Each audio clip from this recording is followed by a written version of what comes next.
Ramana ki jai.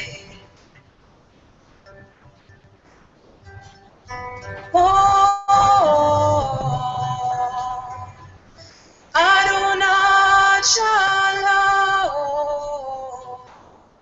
Satguru Mushiji ki jai. Shri Ram Jai Jai Ram Shiva Te Behold.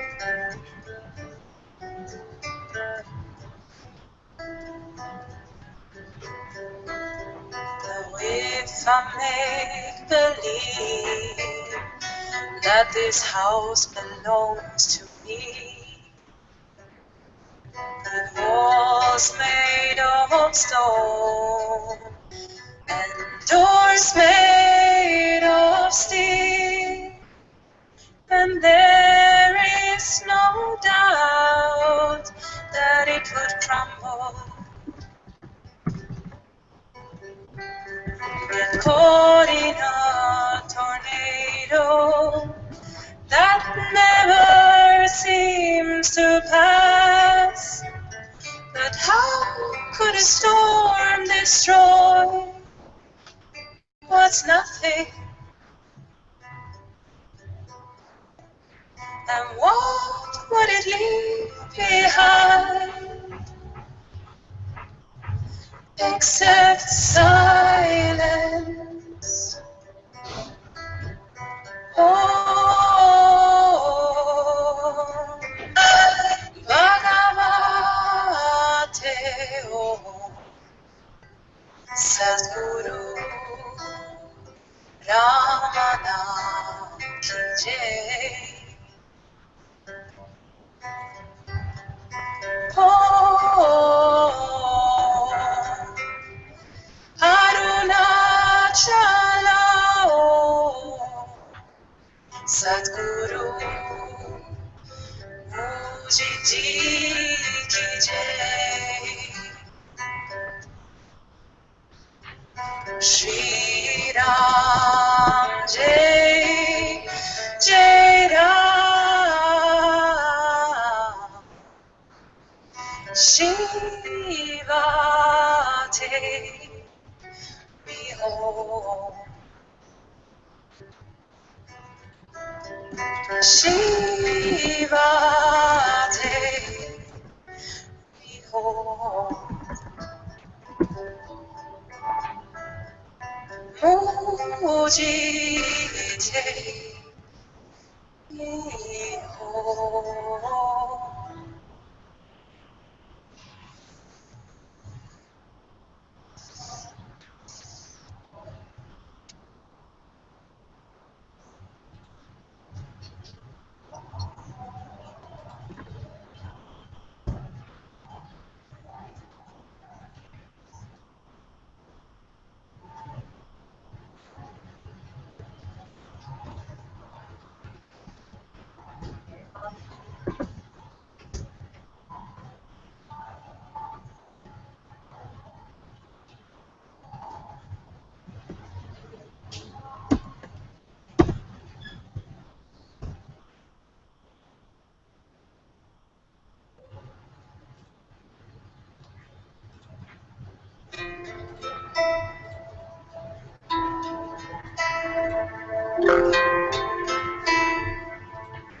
Let go, relax, fall inside yourself. Turn in, allow, merge with being. I will observe, even silence is heard. Presence is witnessed. I am here. Let go, relax, fall inside yourself. Turn in, allow, melt in this.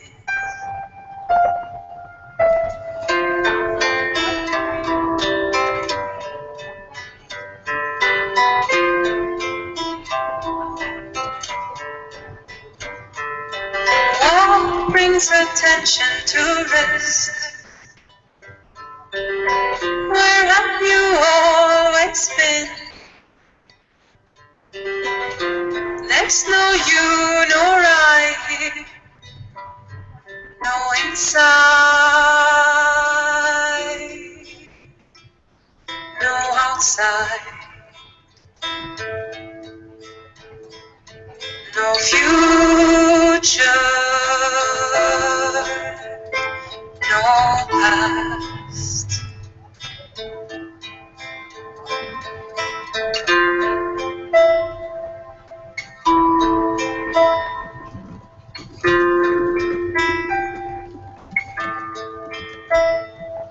Let go, relax, fall inside yourself. Turn in, allow, merge with being. The seeker of God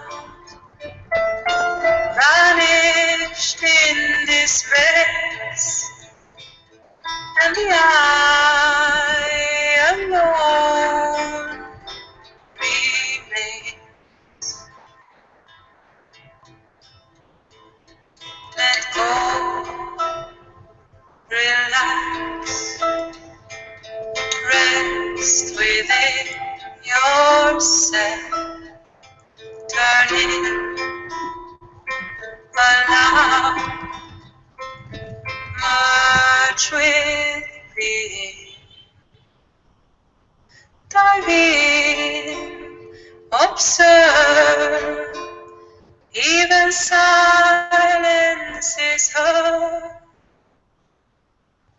Presence is witnessed. Here I am.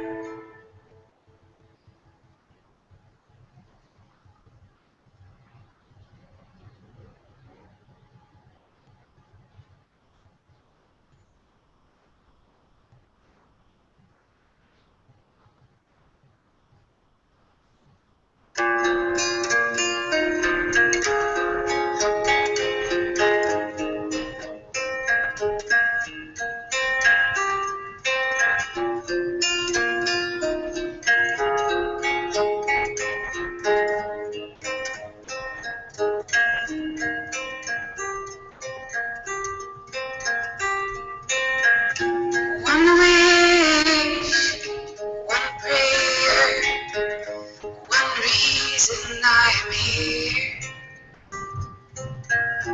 One focus, one desire, the only purpose of my life. It is for you, it is for you, it is for you, it is for you, it is for you, it is for you, it is for you, it is for you,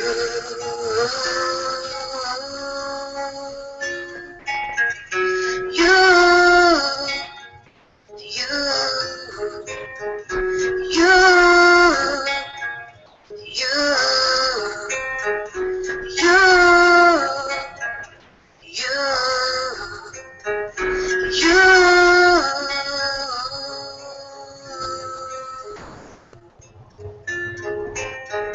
So the prayer is to see you, to feel you everywhere, to only hear you, only sense you, to always be in your embrace. My heart belongs to you, my heart is only yours. It's all for you, it's all for you, it's all for you, it's all for you, it's all for you, it's all for you, it's all for you, it's all for you.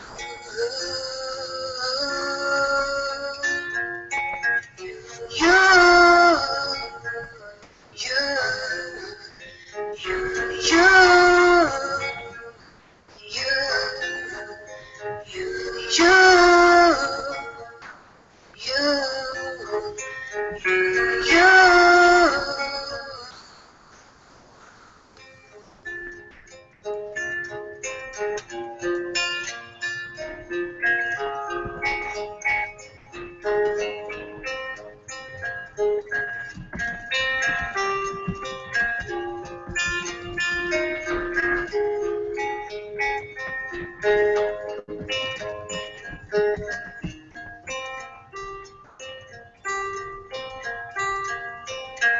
When you are my only focus, all else disappears.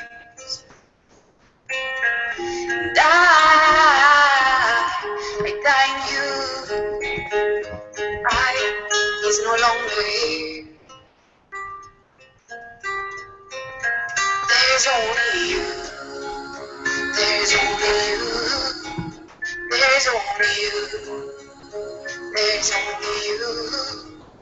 There's only you. There's only you. There's only you.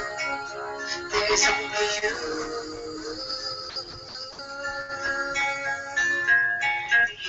You. You. You. You. You. You. You.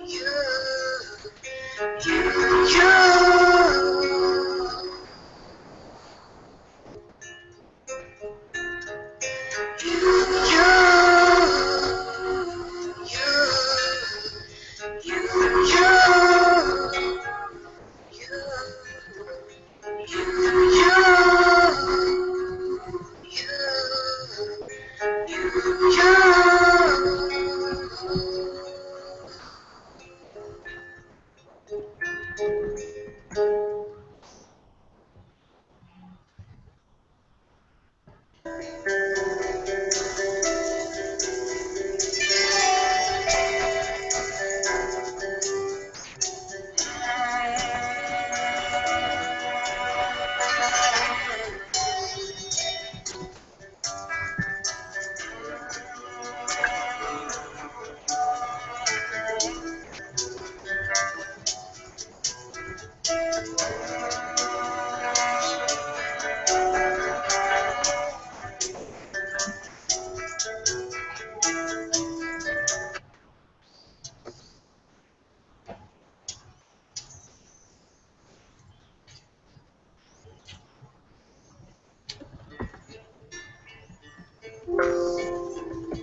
Shri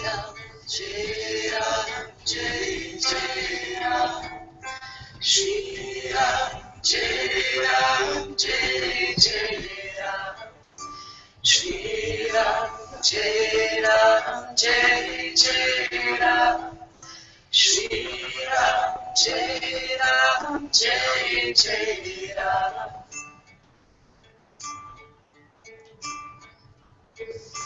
Love is the answer and love is the way. Shri Ram, Jai Ram, Jai Jai Ram. Love is the answer and love is the way. Shri Ram, Jai Ram, Jai Jai Ram. Shri Ram, Jai Ram, Jai Jai Ram. Shri Ram, Jai Ram, Jai Jai Ram. Shri Ram, Jai Ram, Jai Jai Ram. Shri Ram, Jai Ram, Jai Jai Ram.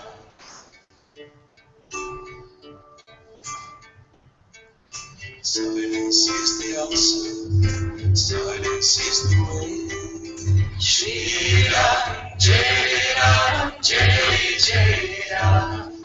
Silence is the answer, silence is the way. Shri Ram, Jai Ram, Jai Jai Ram. Shri Ram, Jai Ram, Jai Jai Ram. Shri Ram, Jai Ram, Jai Jai Ram. Shri Ram, Jai Ram, Jai Jai Ram. Shri Ram, Jai Ram, Jai Jai Ram.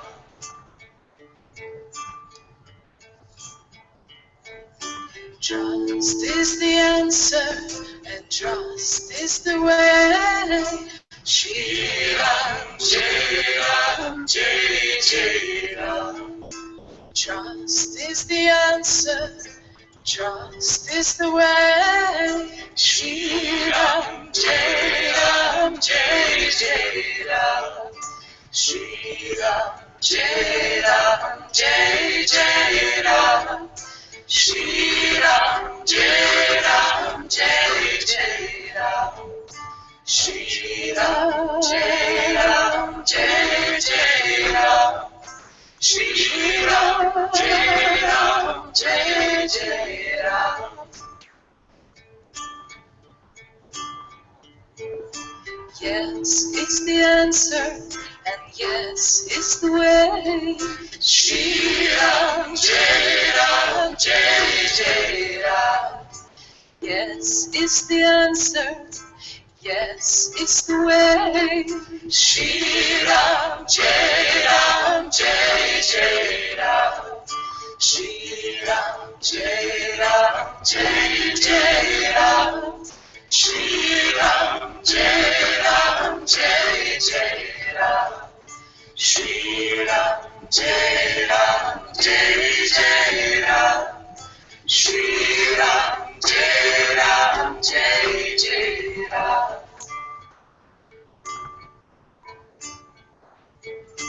This is the answer, and this is the way. Shri Ram, Jai Ram, Jai Jai Ram. This is the answer, and this is the way. Shri Ram, Jai Ram, Jai Jai Ram.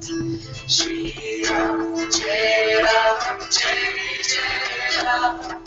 Shri Ram, Jai Ram, Jai Jai Ram. Shri Ram, Jai Ram, Jai Jai Ram. Shri Ram, Jai Ram, Jai Jai Ram. Now is the answer, now is the way. Shri Ram, Jai Ram, Jai Jai Ram. Now is the answer, now is the way. Shri Ram, Jai Ram, Jai Jai Ram. Shri Ram, Jai Ram, Jai Jai Ram. Shri Ram, Jai Ram, Jai Jai Ram. Shri Ram, Jai Ram, Jai Jai Ram. Shri Ram, Jai Ram, Jai Jai Ram. I am is the answer. I am is the way. Shri Ram, Jai Ram, Jai Jai Ram. I am is the answer. I am is the way. Shri Ram, Jai Ram, Jai Jai Ram. Shri Ram, Jai Ram, Jai Jai Ram. Shri Ram, Jai Ram, Jai Jai Ram. Shri Ram, Jai Ram, Jai Jai Ram. Shri Ram, Jai Ram, Jai Jai Ram. You are the answer, and you are the way. Shri Ram, Jai Ram, Jai Jai Ram. You are the answer, you are the way. Shri Ram, Jai Ram, Jai Jai Ram. Shri Ram, Jai Ram, Jai Jai Ram. Shri Ram, Jai Ram, Jai Jai Ram. Shri Ram, Jai Ram, Jai Jai Ram. Shri Ram, Jai Ram, Jai Jai Ram. Yes is the answer, and yes is the way. Shri Ram, Jai Ram, Jai Jai Ram. Yes is the answer, and yes is the way. Shri Ram, Jai Ram, Jai Jai Ram. Shri Ram, Jai Ram, Jai Jai Ram. Shri Ram, Jai Ram, Jai Jai Ram. Shri Ram, Jai Ram, Jai Jai Ram. Shri Ram, Jai Ram, Jai Jai Ram. Sangha is the answer, Sangha is the way. Shri Ram, Jai Ram, Jai Jai Ram. Sangha is the answer, Sangha is the way. Shri Ram, Jai Ram, Jai Jai Ram. Shri Ram, Jai Ram, Jai Jai Ram. Shri Ram, Jai Ram, Jai Jai Ram. Shri Ram, Jai Ram, Jai Jai Ram. Shri Ram, Jai Ram, Jai Jai Ram. Shri Ram, the answer, Master, you're the way. Shri Ram, Jai Ram, Jai Jai Ram. Muchi, you're the answer, Master, you're the way. Shri Ram, Jai Ram, Jai Jai Ram. Muchi, you're the answer, Master, you're the way. Shri Ram, Jai Ram, Jai Jai Ram. Muchi, you're the answer, Master, you're the way. Shri Ram, Jai Ram, Jai Jai Ram. Shri Ram, Jai Ram, Jai Jai Ram. Shri Ram, Jai Ram, Jai Jai Ram. Shri Ram, Jai Ram, Jai Jai Ram. Shri Ram, Jai Ram, Jai Jai Ram. Shri Ram, Jai Ram, Jai Jai Ram. Shri Ram, Jai Ram, Jai Jai Ram. Shri Ram, Jai Ram, Jai Jai Ram. Shri Ram, Jai Ram, Jai Jai Ram. Love is the answer, love is the way. Shri Ram, Jai Ram, Jai Jai Ram. I am is the answer, I am is the way. Shri Ram, Jai Ram, Jai Jai Ram. Uji, you're the answer, Master, you're the way. Shri Ram, Jai Ram, Jai Jai Ram. Uji, you're the answer, Master, you're the way. Shri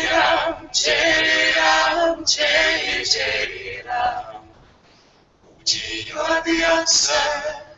Master, you're the way. Jai Ram, Jai Ram, Jai Jai Ram.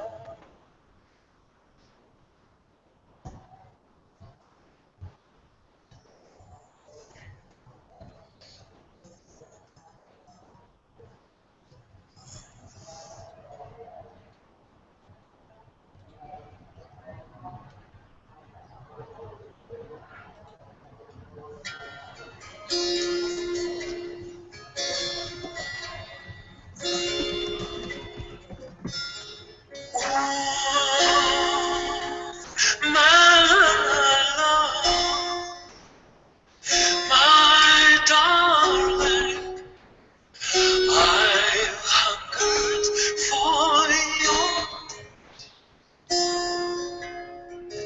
a long, lonely time,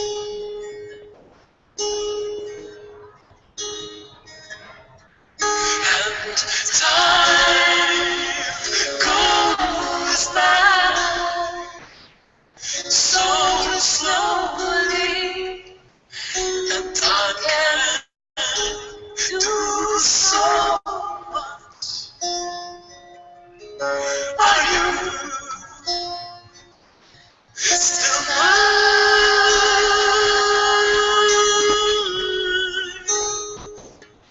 I need your, I need your Godspeed. Your love to me.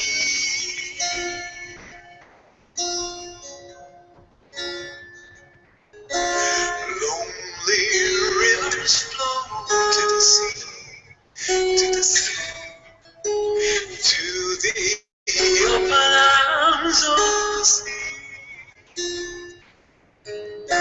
Lonely rivers, wait for me, wait for me. I'll be coming home, wait for me.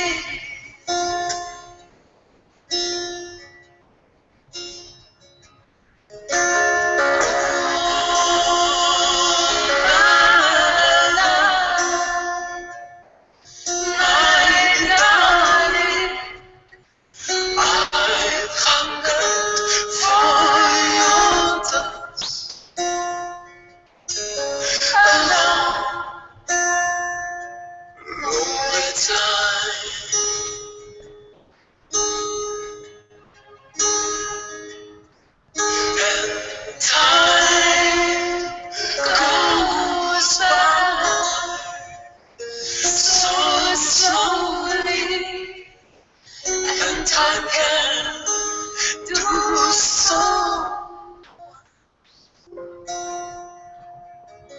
Are you still mine?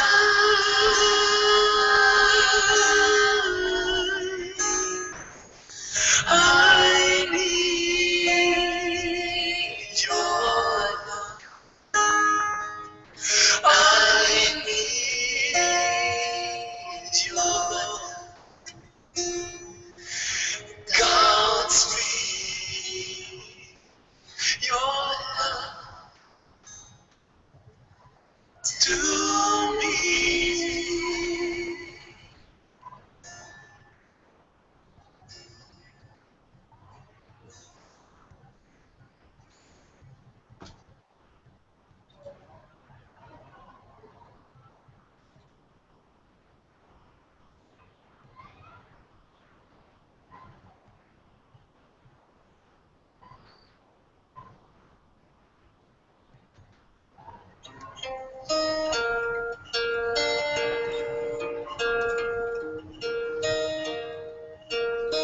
Sri Lord Shiva Bhagavati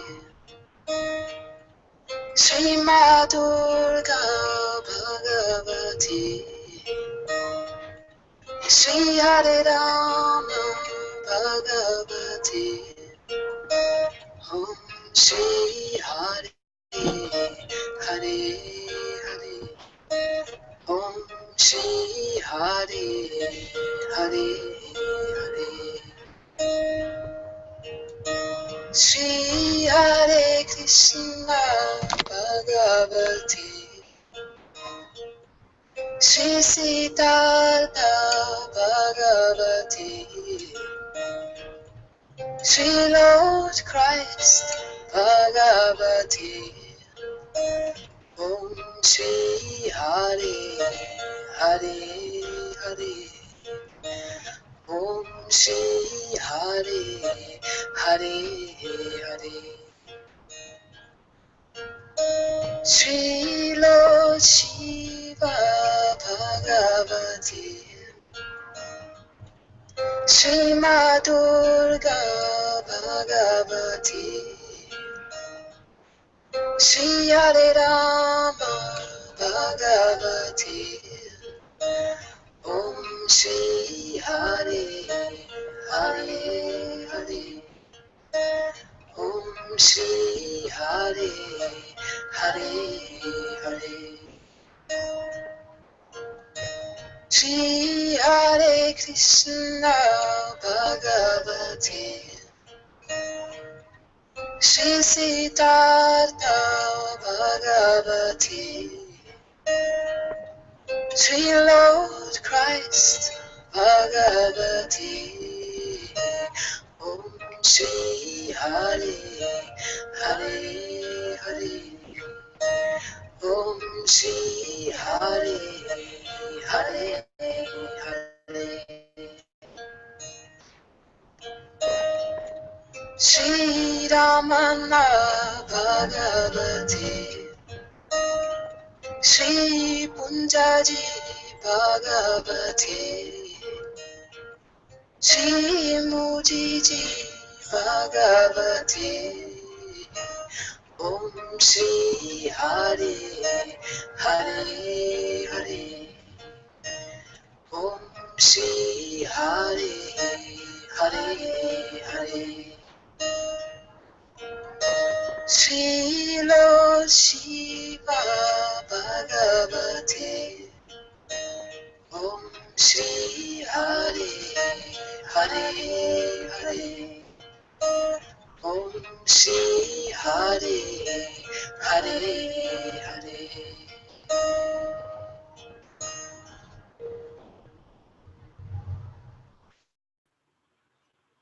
Thank you, Mike.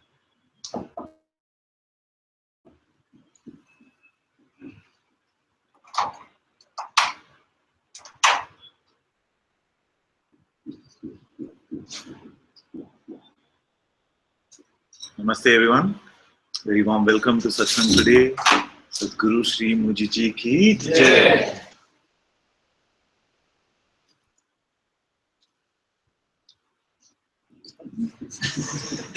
Something is up today.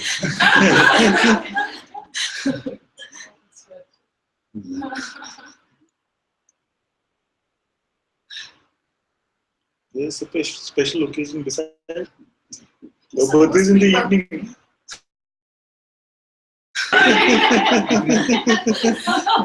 Are you taking us out to lunch instead?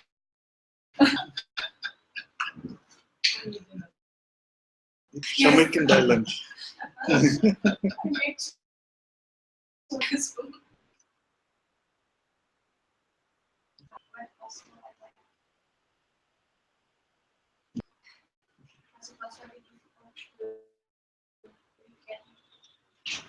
It seems that You take the mic. Or you want to come here? You can. Take.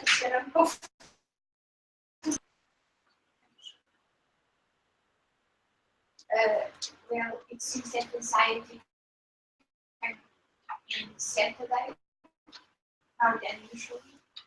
Sorry, I ask sometimes it can be this in the moment I don't think and it can be SOS.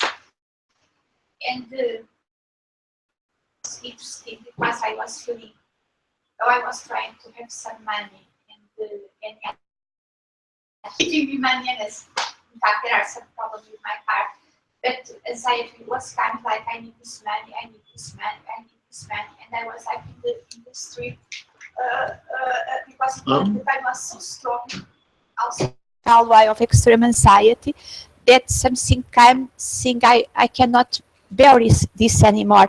And after it came the sensation of be like inconscient. I was afraid of being conscient in the street, and I just feel free of that pain. And at the same time is coming India, this thing of I have not found. My net sometimes is working, other times that's completely, the phone was okay. I was checking with some people, so it was not about, I have not a lot of ability, but it was not about the SIM and about my mobile. I have not many times any connection with nobody, phone, no card. I had a credit, have money. You know where someone else lives here in the Sanghas?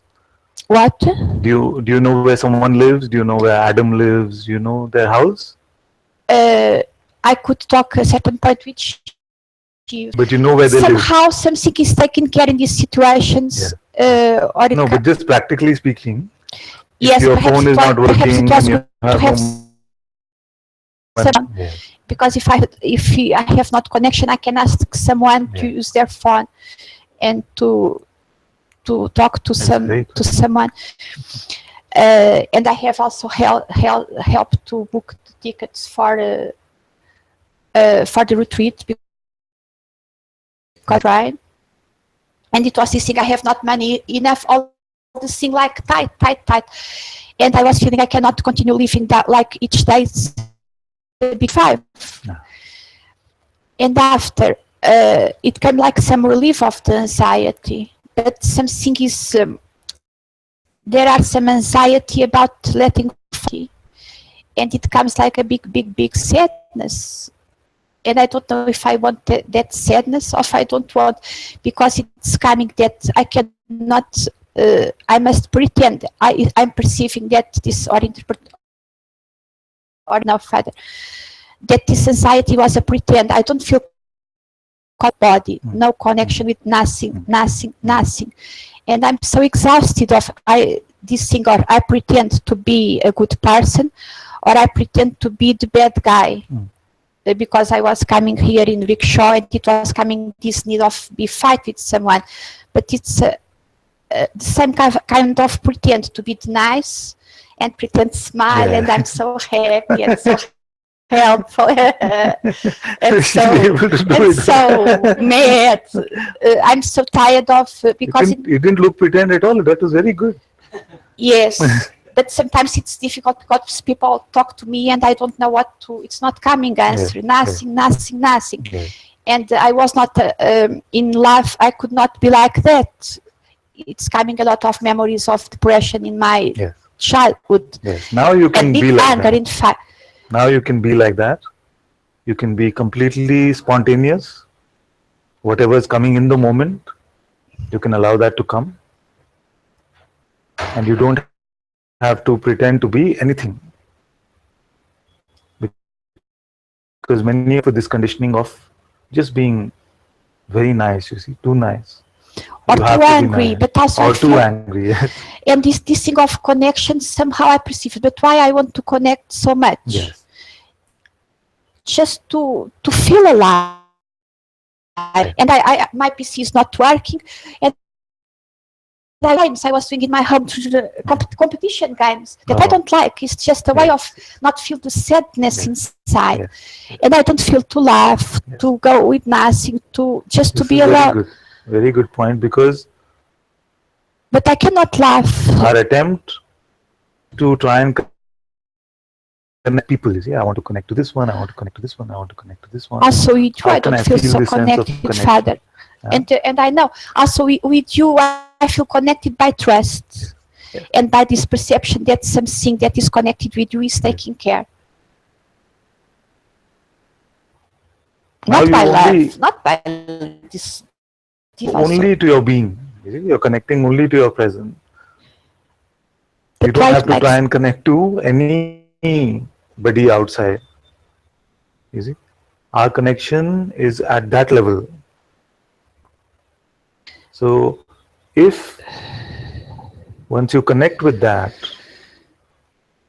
there is this sense that I am disconnected from everything else. Yes. Even that is good, because most go through it that way, you see.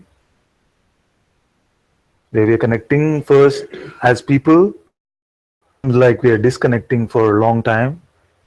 Many great sages have felt this sense of disconnection. You see? But all my life, how? But I was Yeah. not so Yeah. sorry, because society is mind is Yeah. identity fighting Yeah. this. Yes. Where Yes. okay, So sorry. don't worry about the disconnection. Just allow it to become very spontaneous, because the fake connection is now being dropped. You see, is being dropped. And connected with anyone, we only connected with our ideas of them. You see, when we meet someone, like, oh, he's like this or she's like this, so we are connecting with these ideas about them. But I'm losing the interest. Yes, so it's now too that much is effort going. to connect with Exactly. these ideas. Exactly. Always my mind, always Exactly. effort of my mind. Exactly.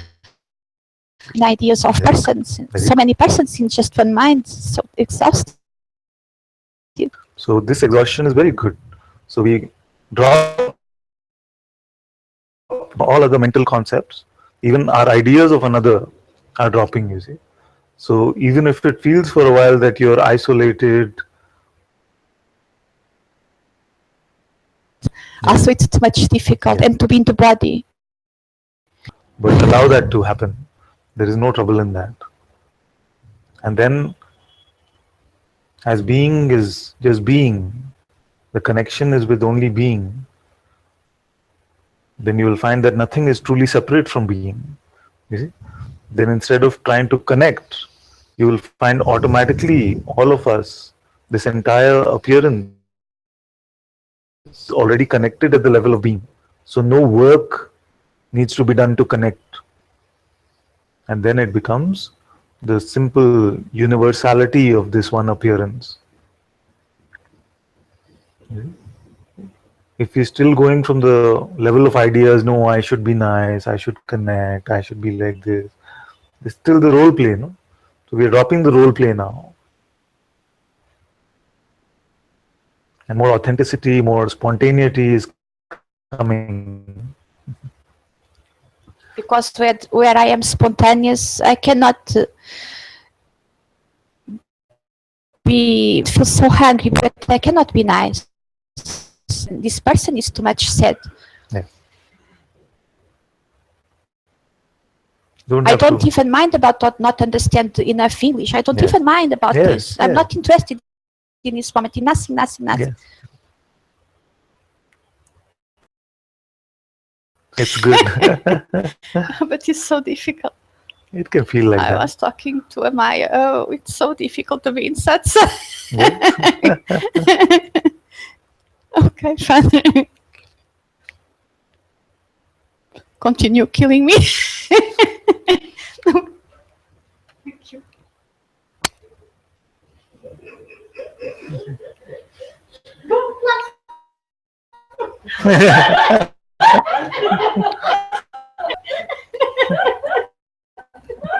Don't make me laugh.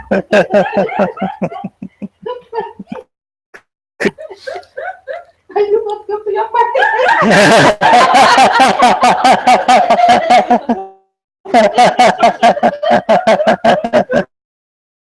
Oh my god. You become sad.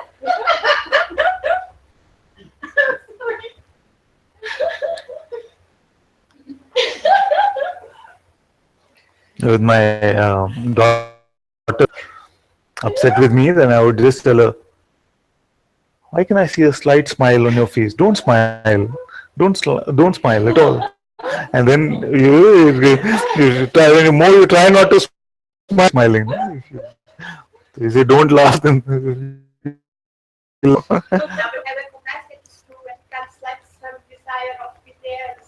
yeah. So somehow I feel this go through. Yeah.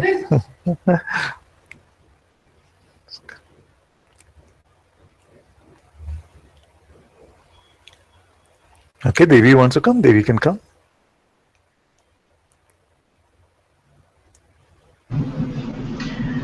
Hello, Father. Can you hear me okay?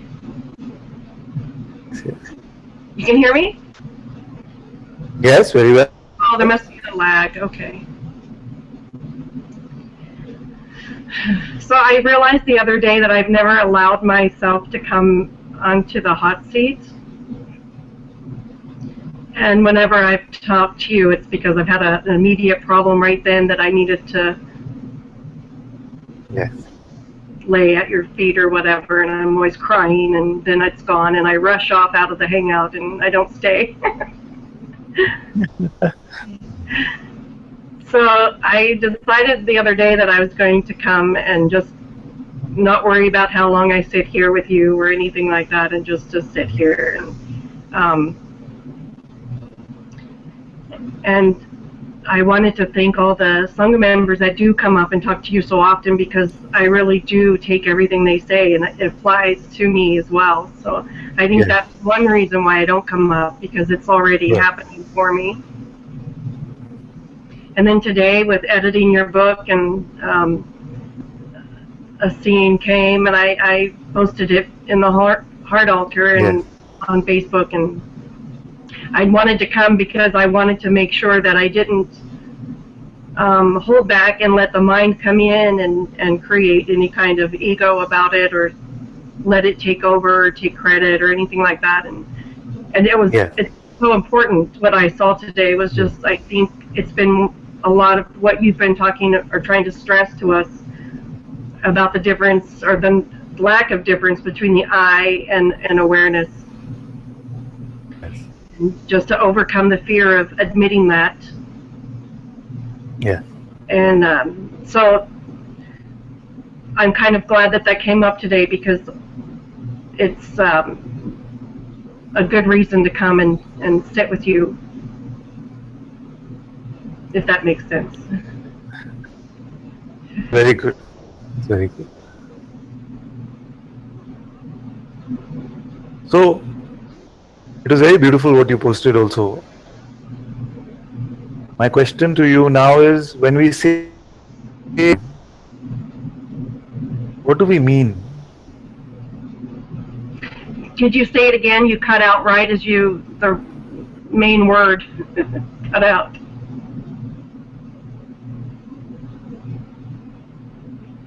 How is it for everyone?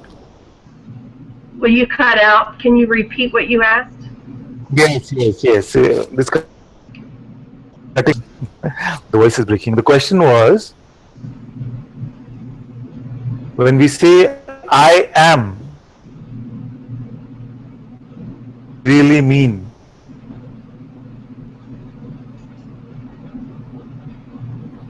Well, for me, it's been the being is what it feels like, because when I contemplate, and I don't contemplate very often, very much, because it's just very difficult for me for some reason. I have a tendency to just surrender right away. But it seems clear, and that's why I wanted to come, because I want to make sure that my understanding isn't just intellectual, that it's really what I'm seeing. And I do see that it's, to me, the I am is the being that is the dynamic aspect of awareness. And that was so strong today when I realized that I kept waiting for something different to happen within the expression here, and little things have happened, but not what I expected.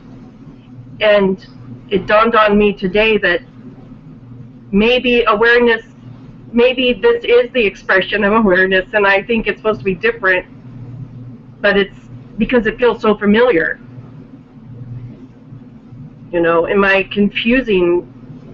Because when you say be yourself, when I am exactly completely comfortable with myself, and I feel everything is, there's complete total relaxation with whatever's going on, that should be my true being right there, right? I'm going overboard, right? I over answered. No, it's very good. It's very good.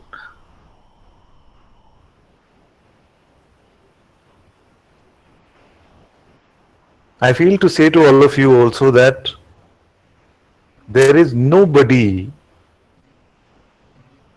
who doesn't truly the truths. There is nobody that doesn't truly know the truths. You see, because this knowing is not coming and going.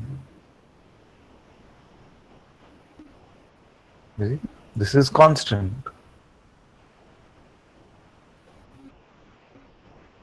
What is happening is that concepts, our ideas about what we know, what we have known,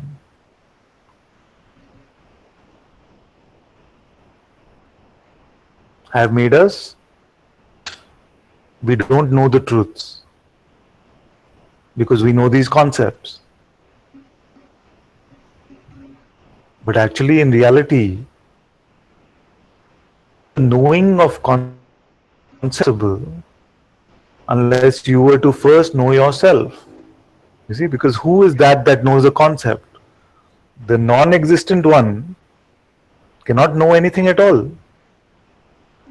You see, it is only that the conceptual knowing is not the primal truth that we are speaking about. It might be true at some conceptual level. So the I am,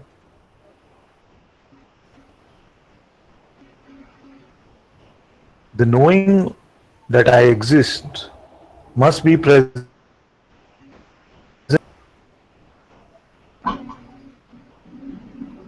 because this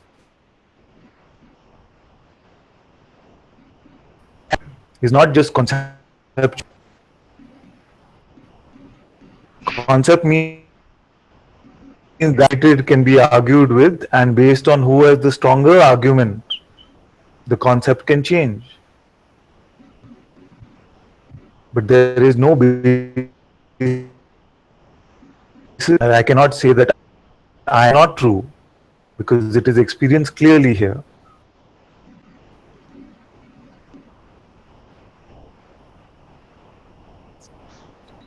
Should I reconnect?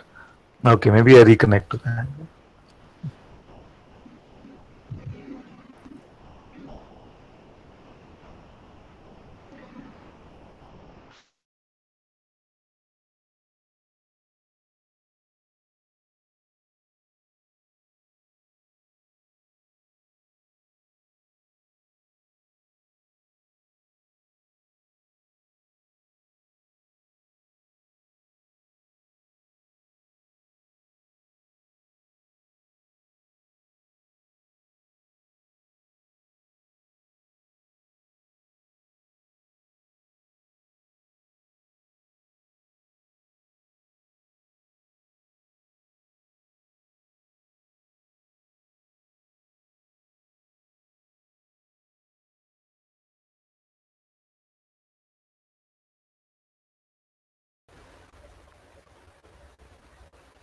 Okay, let's see now. Maybe it's better.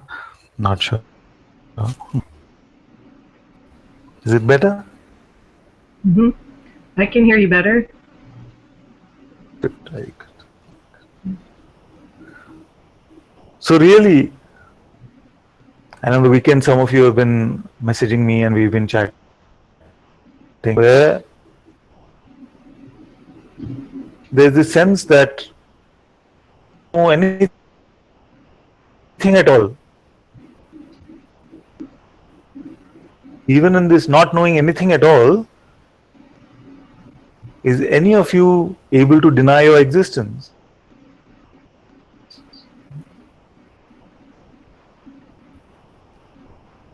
Who doesn't know that they exist?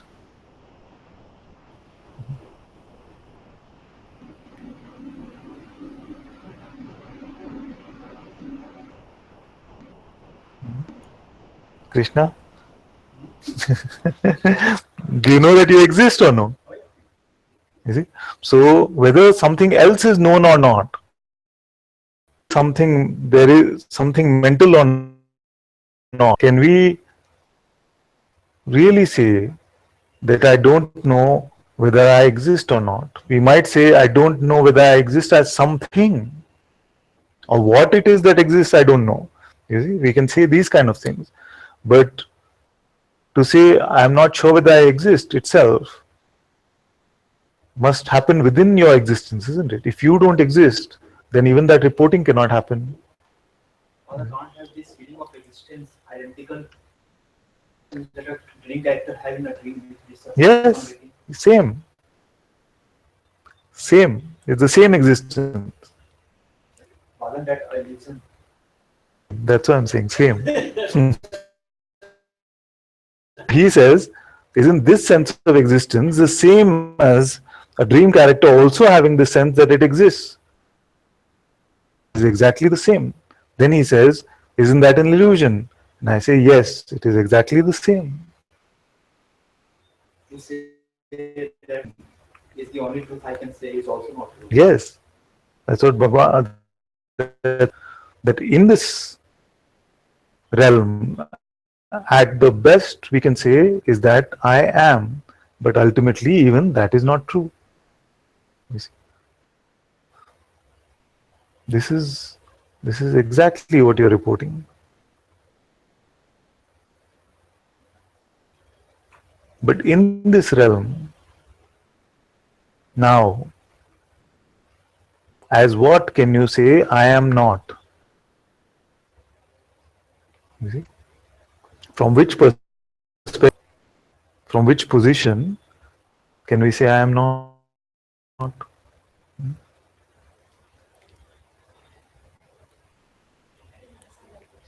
From which position can we deny even existence?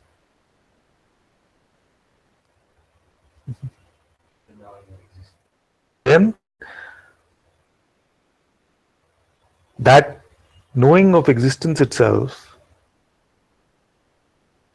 from that position, if something could be reported, we would be able to report that, yes, this knowingness is untouched even by our existence. That is why we use two words, I and am. Why do we say I am? Why does beingness I am?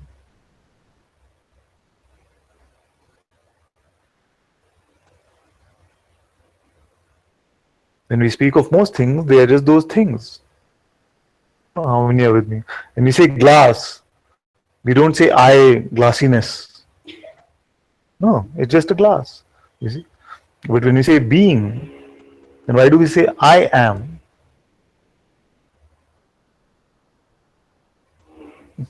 You say table, you don't say I table. But why is being this? Why does it translate into I am? You see? Good not to look like this. See, what is it? I is now added with this attribute am. Who is this I that is now this amness to it? You see? And who doesn't know this? Everyone knows this. You see? Even now the mind for many might be coming and saying that, oh, this has become too abstract right in the beginning of the week, it's too tough. You see? I'm not getting any of this. It's not true. Yes, the mind might not be getting any of this, which is completely fine. But you, I am. You might even say, I am here. You see, to be able to say I am here, first you have to say I am.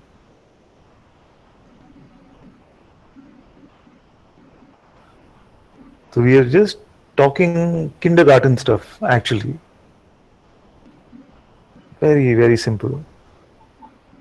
You see, and it's completely confused.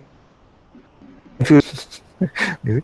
If you just stay with the simplicity of it and don't try to understand it too much, you see, all of you are able to say, I am here. Nobody say, I am not here. You see? It'll seem, even if the words escape your mouth, in your heart you know something is not right about those words. You see? Something will work very hard to say these words. You see, and just to take a position. But we are all able to say here in satsang or in our day-to-day life, I am here. I am here. So, okay, here, let's leave. What is this I am? We say it is beingness. You see?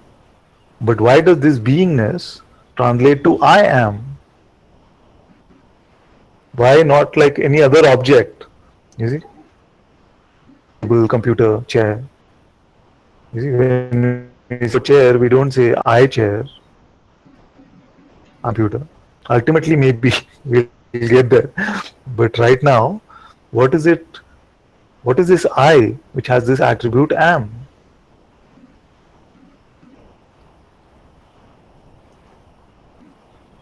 Can I answer that? Yes, my dear, it's for you. Yes. Oh, it's for me?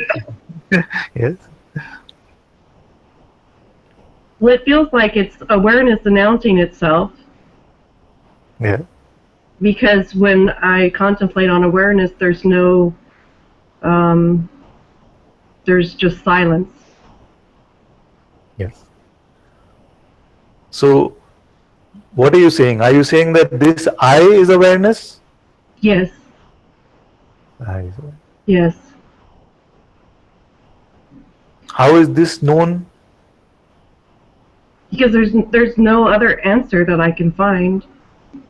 When I follow the pointings, when I contemplate, when I meditate, it all leads back to the same thing. It's the only answer. There is no other answer. I think what gets confusing. Oh, go ahead. I don't want to interrupt you. So, this I, does it ever change? No. Is it ever that at one moment it is something else which is am, and at the next moment it is something else? So, 1 minute there was a void which is now am, the next moment there's a white light which is now am, and the next moment there is whatever you might want to put over there which becomes am. Is this a changing I? Is there a change happening at that level? I didn't quite understand that pointing, but it doesn't change. It doesn't change. I can fool myself and,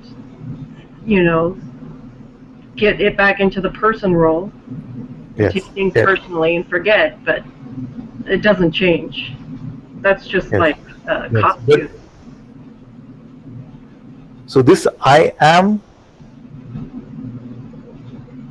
I'm saying doesn't change, but the attributes after I am this or I am that, that is constantly changing. So when we say the change is happening at a personal level, it must mean it is happening after the I am, isn't it? Yes. Again, it's a subtle point, so that's why I want to repeat it again for all of you. We say I am, which is amming. Is this I changing?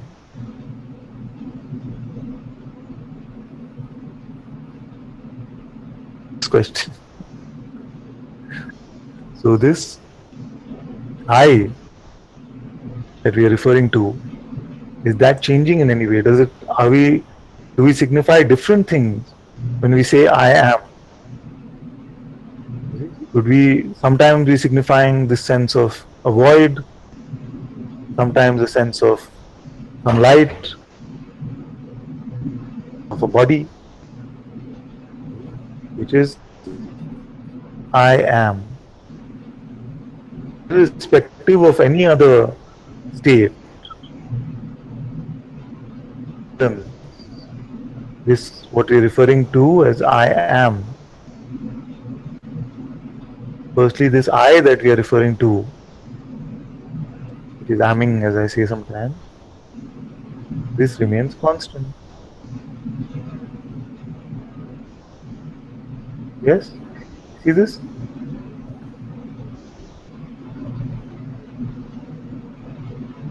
Yes, yes. So the next step is what? So if this I is unchanging, is this am also as I? The sense of amness as constant as the I? This is what Azhar's question was earlier. The am, huh? What do you feel?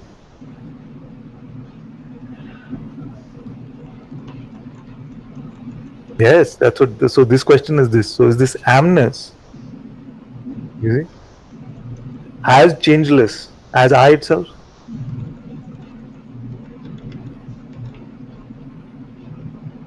If it was, then why don't we just call it I? Why do we say I am?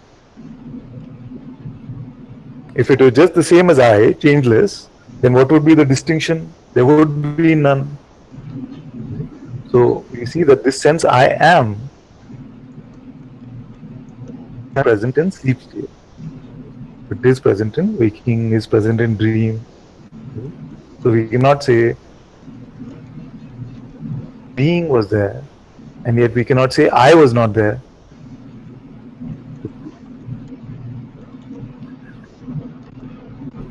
But I was there to see this. So this whole being was not present. The thread of being was present. But this I, which is aware of the presence or absence of the sense of existence, that remained constant, unchanging.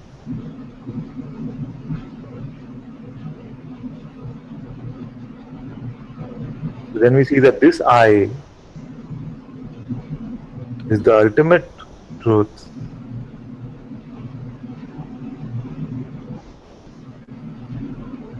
is the light of this waking state, light of this universe or this realm. Therefore, as an object within this realm, am or consciousness is coming and going. It is timeless from this perspective as an object within the realm, object of the reality of what we are, even the and go.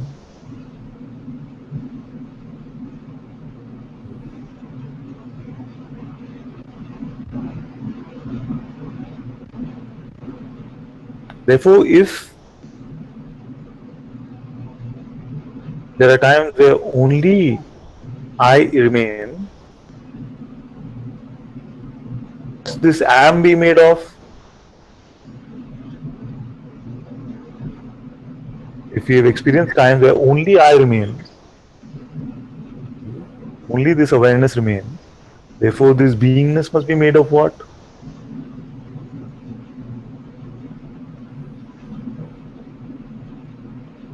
Even if it were just a thought, which we will look at, even that must be made of what? Because if only I remain, then anything that comes after that must be made up of what? This I only, isn't it? So if there's only water, then everything, whether ice or evaporated water or water itself, will be made up of water. So if it is clear that this I remains in the sleep, only this is there, then this being must also be this form of this, just a different qualitative feel of this. So this is the integration of the I am, yet it is clear that there is a qualitative difference. So this I awareness, which is now appearing in the form of beingness, I am.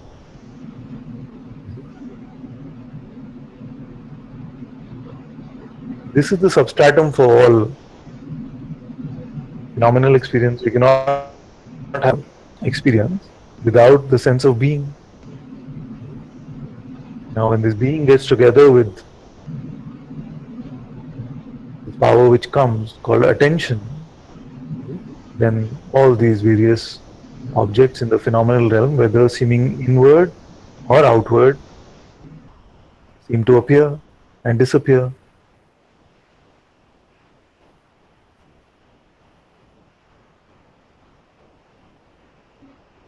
Did anything, now again for Devi, for this I with the appearance or disappearance of this phenomenal realm?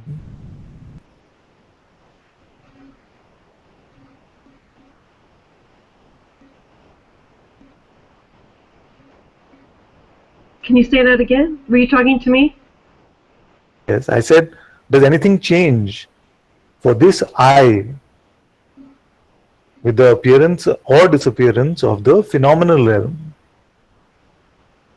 No. Doesn't change. If this is I, That's how I knew. Yep. It's yes, I. That's yes, how. Because it doesn't change. When everything, exactly. I let go of everything, completely Yes. let go of everything. The only thing left is I. Very good. Therefore, also conversely, when so many things come, when so many things come in our life, so many events happen in this phenomenal experiencing, what happened to this I?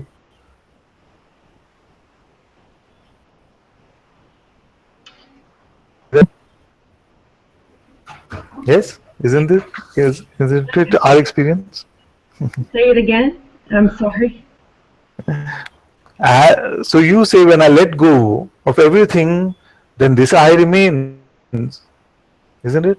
So now conversely, seem to come, even if they are believed,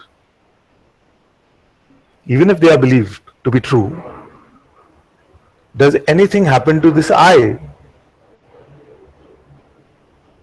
No. Nothing happens. No. But I can think that something's happened to it, Yes. but Yes. that's not true. Yes. So this distinction is very important for us to see, that even when we think something happened to me, or even when we believe something happened to me, we are not referring to the true I then. Right. Yes. Very good. Who here doesn't see this? Not saying because of peer pressure, or because this, if you mean it, means that you in reality cannot suffer, have never suffered. You see? So therefore those words, nothing real can be threatened, is now becoming your direct experience. Because if nothing happened to this I, you see, then threat is something far beyond something happening. If nothing can touch this I, then nothing can threaten it. Mike? You have, they need to hear the question.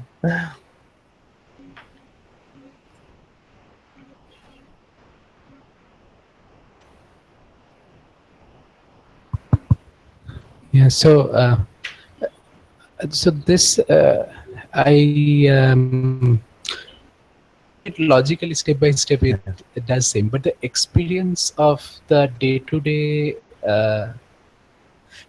experience of is so strong. It seems that that is also part of or that is Yes. also the I that is being referred to. So when I try to say that I am, or it seems like as if it's pretty much the same thing as the experience that is being registered.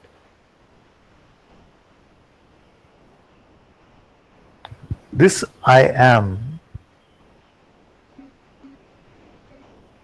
When I ask you the question, can you stop being? No. Cannot stop. Now, whatever the content of the experience, does this sense of being change?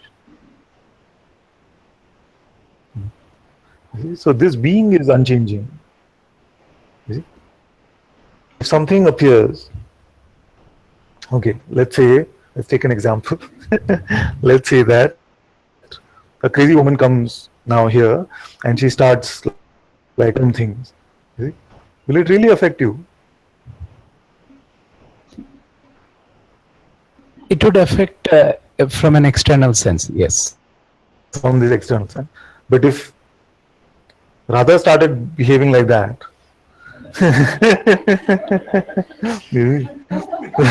and she started saying some really crazy things that I don't know who you are, you go home, something, something. Will it affect you? Now I have to think. You see? So there's a distinction in these two things, isn't it? Why? Why? Because this woman sitting in front of you is an appearance, any other woman sitting would be an appearance. Why is it that when something like that happens with one particular appearance, it has more impact than when something has with another appearance? They are not sending any light waves or something which are different, like that. Why is it that this distinction is there in the realm of appearances? Because you said very rightly that in the sense of being, nothing is changing. Some appearances are coming and going, you see, but they are just appearances. Now, why is it that some seem light?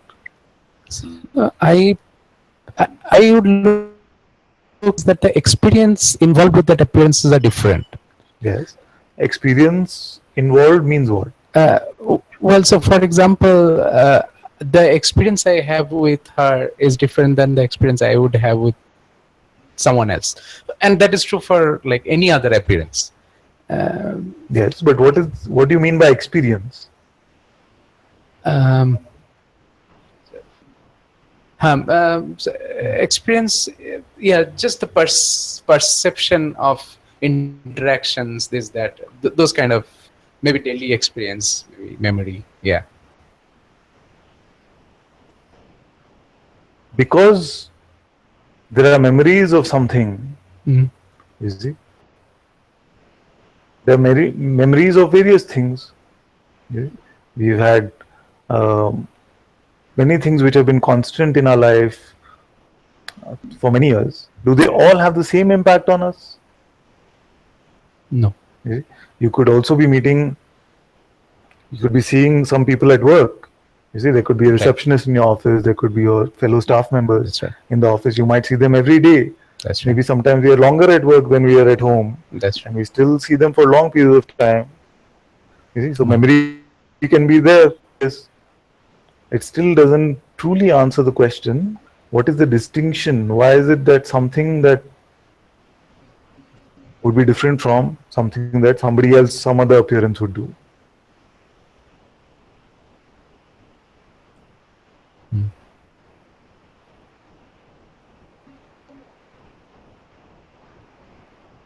Not sure. Suppose you had the same amount of memories of Vedika, number of memories would be same. And all these ideas would be there with you that she's been there. Maybe we had enough memories implanted in your brain about her also. But and still there will be a distinction if Radha was to do something or Vedika was to do something. I would say that theoretically they should not. There will be, because there is a sense of ownership about some appearances and no sense of ownership about others. If my children were not my children, then they would just be children. You see, I gave that example of when we got this small garden outside, I went and planted some seeds. You see, then there are many plants in the garden. But automatically what would happen is next day when I would go, I would see what happened to those seeds first. Why? Right. You see, because there's a sense of me attached to that, the sense of mine. This is me or mine, which is attached to that. You see, now, how is it that awareness remains unchanged, beingness remains unchanged, but these appearances come and go? How is it that some become mine and some I am not concerned with?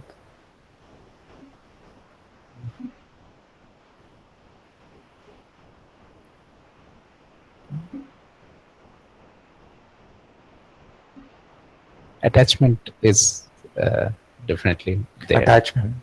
You see, so this sense of something being mine, you see, this is attachment, and this itself is inherently painful, because in the realm of appearances everything is constantly changing.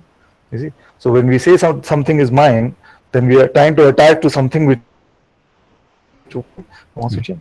So in our own persona, in our own personality, we've seen many changes over the last 10 years. You see, you say, oh, I used to be very like this and now I'm very like this, so that is changed. You see, so how is it that when an appearance comes, that we have this ability to attach to it? What makes this happen? Attachment. Then maybe we can also figure how to not suffer from attachment. Right. So how is it?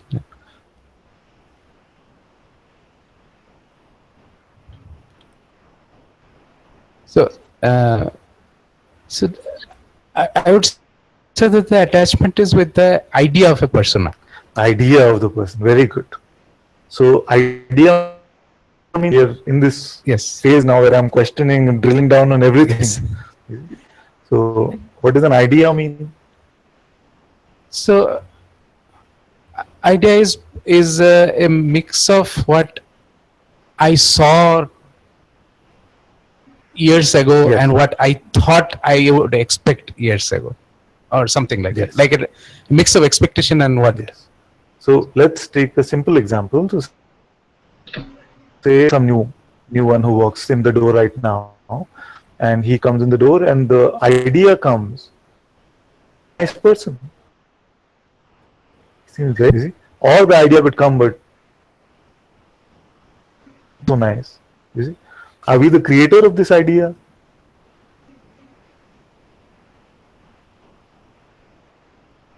The mind is the creator of this idea. Yes, but can you say what your next thought is going to be before the thought comes? No. Cannot say, isn't it? No. Therefore, it just arises. Right. You see.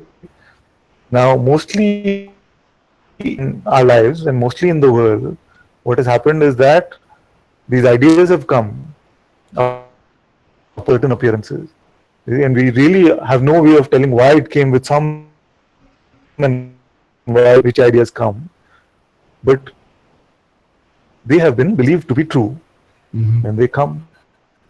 You see, so wrap it up so that it's clear. So there's this I which is unchanging. There's a sense of being which comes. Comes all of this world of appearances. The entire play starts with every appearance. For most of humanity, there is an idea interpretation of those appearances that come to us. Right.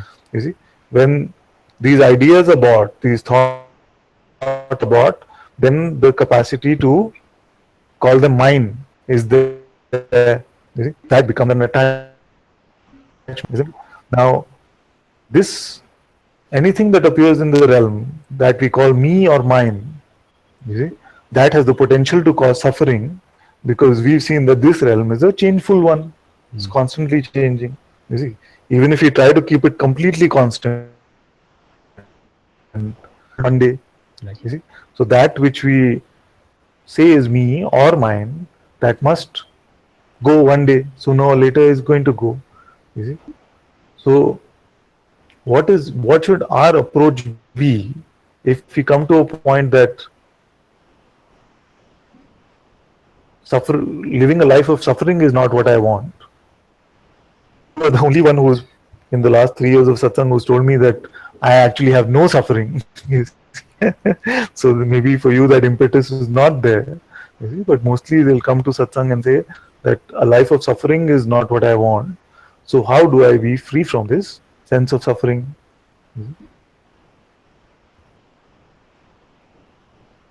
What is moving in the realm is moving in its own way. Even our thoughts are coming and going. You see, giving belief to these ideas, is it possible for us to suffer? It's not possible. So when we look at the basket of ideas that we have, You see? You don't have to do anything about the really strong ones right now, right? So you can husband idea, keep. But at least the small ones, which is, oh, I have an idea about where my work should go. I have an idea about anything, People have ideas about their houses, their cars, their everything is planned out, you see. And you see that life doesn't dance to the tunes of our ideas about life, you see, and that causes suffering. So if you can start by dropping and just experiment like this and see what happens. Life stops in its functioning. Is it that this body becomes inert? Is it that my work will stop? And you will mostly find that continues with some beautiful flow, but our attachments, our potential to suffer, lighter and lighter and lighter. I'd say that to detect that whether that attachment is there to certain ideas or not, that sometimes is. This is something you don't have to do at all, because the minute you find a pinch of suffering, know that it is coming from attachment. We experience the pinch of suffering without there being attachment. You see? So life is showing you, it's a big mirror which will show you everything that is being held on to. You see? So you will find that all our ideas about how life should be, then life shows us the way, and that causes suffering. So when you look at it, why am I suffering because this happened? Why am I suffering because this happened? That is being held on to, because it is not possible for us to suffer without holding on to some idea. Now, the mind will come and say that, no, at least this idea I am justified in holding. Yes, it will come and say that, no, this is going too far now. At least this idea I should be entitled to hold. But you find that nothing actually can be held on to in this realm. Because what? Ultimately, we don't know whether we'll wake up in this realm tomorrow. You see? So that which we truly are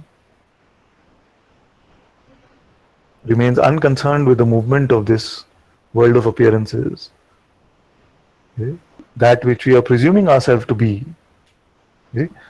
The maybe more important aspect of it is that can we call something mine without first having a false idea about who this me is? Can we call something mine having a wrong idea about who the me is? I see. So when we see that all these attachments belong to this imagined person that I consider myself to be, that never was born. We talked about the awareness, we talked about the birth of being within that and the dissolution of it, you see. Then we talked about this realm of appearances coming and all of the ideas coming. Where was the person born? It is not actually born, it is just a bundle of beliefs. So that which we are believing right now is that what we are calling the person. It makes up this person identity, you see. It has no tangibility, has no reality. So there is attachment about an idea about me, and then there is an attachment about idea. Exactly. So we can say that's the me, and around which, you see, so this me is the basket, and all the wrong ideas are filled up in this basket. You see, once you drop this basket and see that this me itself is just a figment, is the basic wrong idea, then all the false attachments will drop. Because is there something that you are attached to as awareness? Can you attach to something of just being awareness?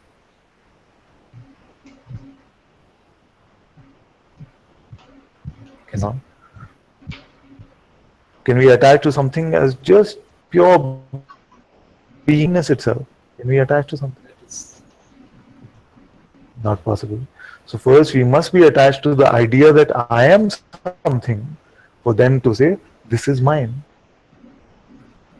So either desire or aversion first implies that I must be believed to be a separate individual, a separate entity. There, you lost me somewhere, or so good? But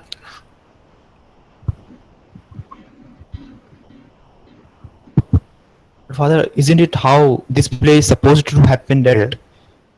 we have to go with these things like the memory which is appearing? So, for example, I would share a, like a, if it is allowed, that I will share a very uh, revealing or enlightening dream that I had a few days ago. It was like about memory. So, in this dream, I was shown by the divine that memory is completely unreliable thing. Yes. So like in this dream, it was happening that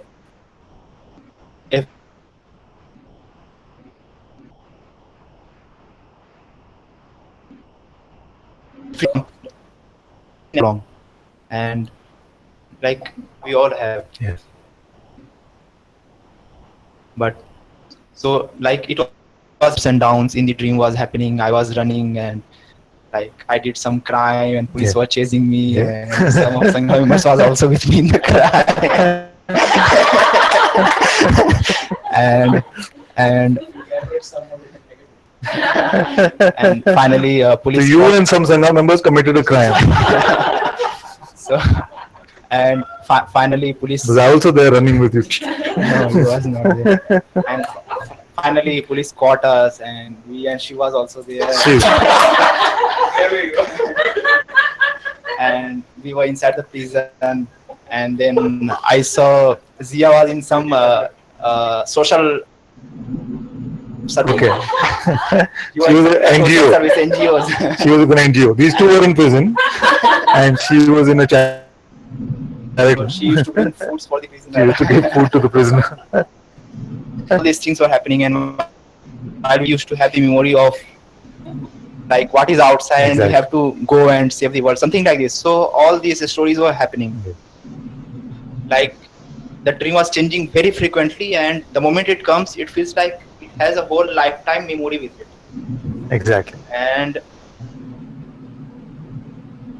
different experience. I never had this kind of experience. And the moment I woke up, I realized that memory is completely illusion. And so it means that my parents are not my parents, my friends are not my friends. Whatever I know could be an illusion. And it was such a shock for me that I don't know what to do, because I don't know anything. It's very cool. And but if I completely discard the memory which I have right now, for example, if I say that my parent, if I do not believe the memory, then I could be just walking into the Himalayas, living the societies, everything. So in a way, like, That's a bad thing. so in a way, the memory that I have right now is real. Like my parents is my parent, because that's the memory that I have. My master is my master. My friends are my friends. Yeah. So I believed whatever is appearing in memory. So isn't it how the play is supposed to happen? So the also a similar thought experiment done by Bertrand Russell, I believe, and Vedika will correct me if I'm wrong. So he said that hypothesis. He said that suppose the world was just created 5 minutes ago, it's been implanted these false memories. There is no real way to disprove that. And he really experimented on that and found that it could just be just these.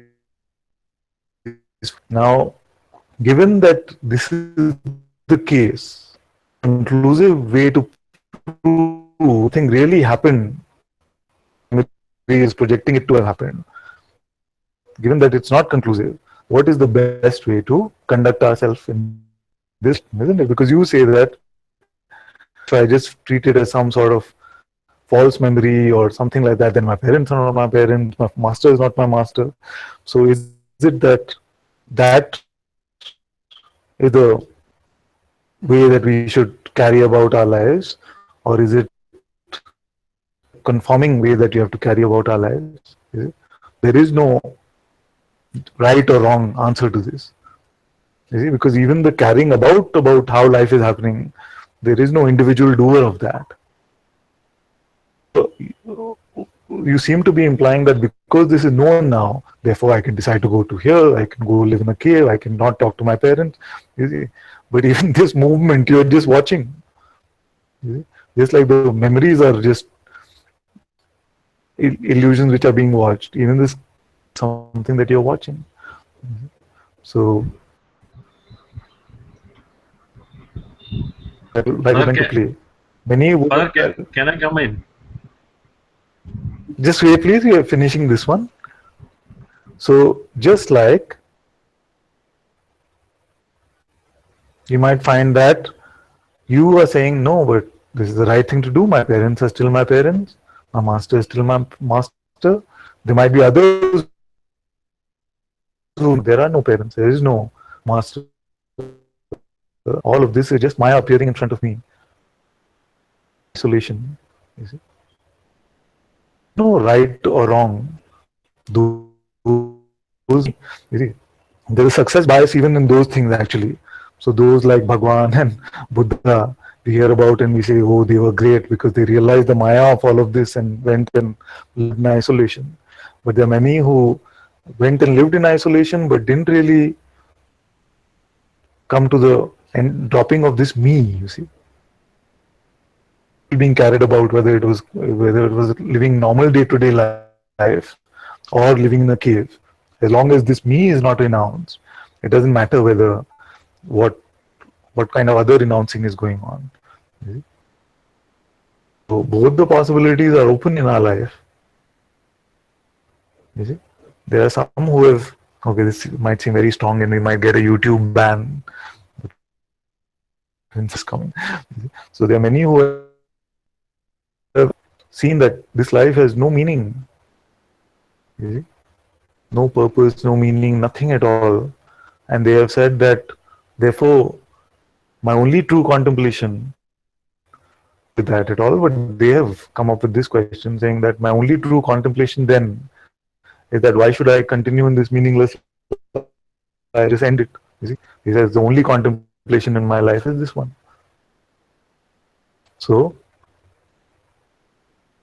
insights are coming to us, and they are undeniable, isn't it? Like your insight was undeniable. You saw that it can feel like my life has this memory, but it can also feel like my life has this memory.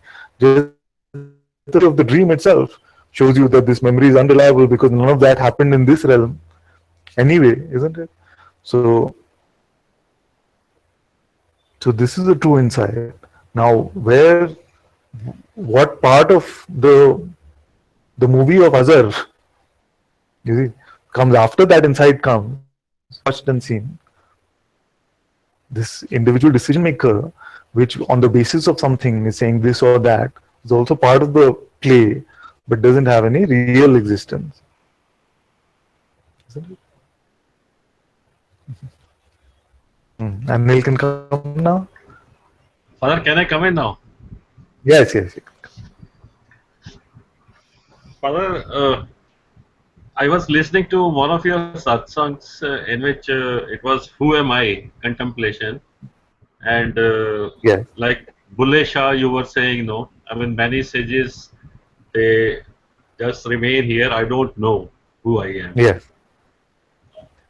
The experience here is I have been listening to your satsang since April. Everything comes and goes. Everything Yes. comes and goes. The recognition of the awareness comes and goes. Yes. The shining comes and goes. Sometimes it is very clear sky. Sometimes it is very cloudy sky. Then, when I contemplate on who I am, despite being aware of this contemplation, and despite being that I am I, real I, which is supposed to be the awareness, all these contemplations being very clear, still I do not know who I am. Yes. I have to believe your words and check that I am awareness, because this is my direct experience. If I drop I, then there is just awareness. And if I don't even think about these words, awareness, consciousness, the whole 7.5 billion word is just like this, very natural, very, very natural.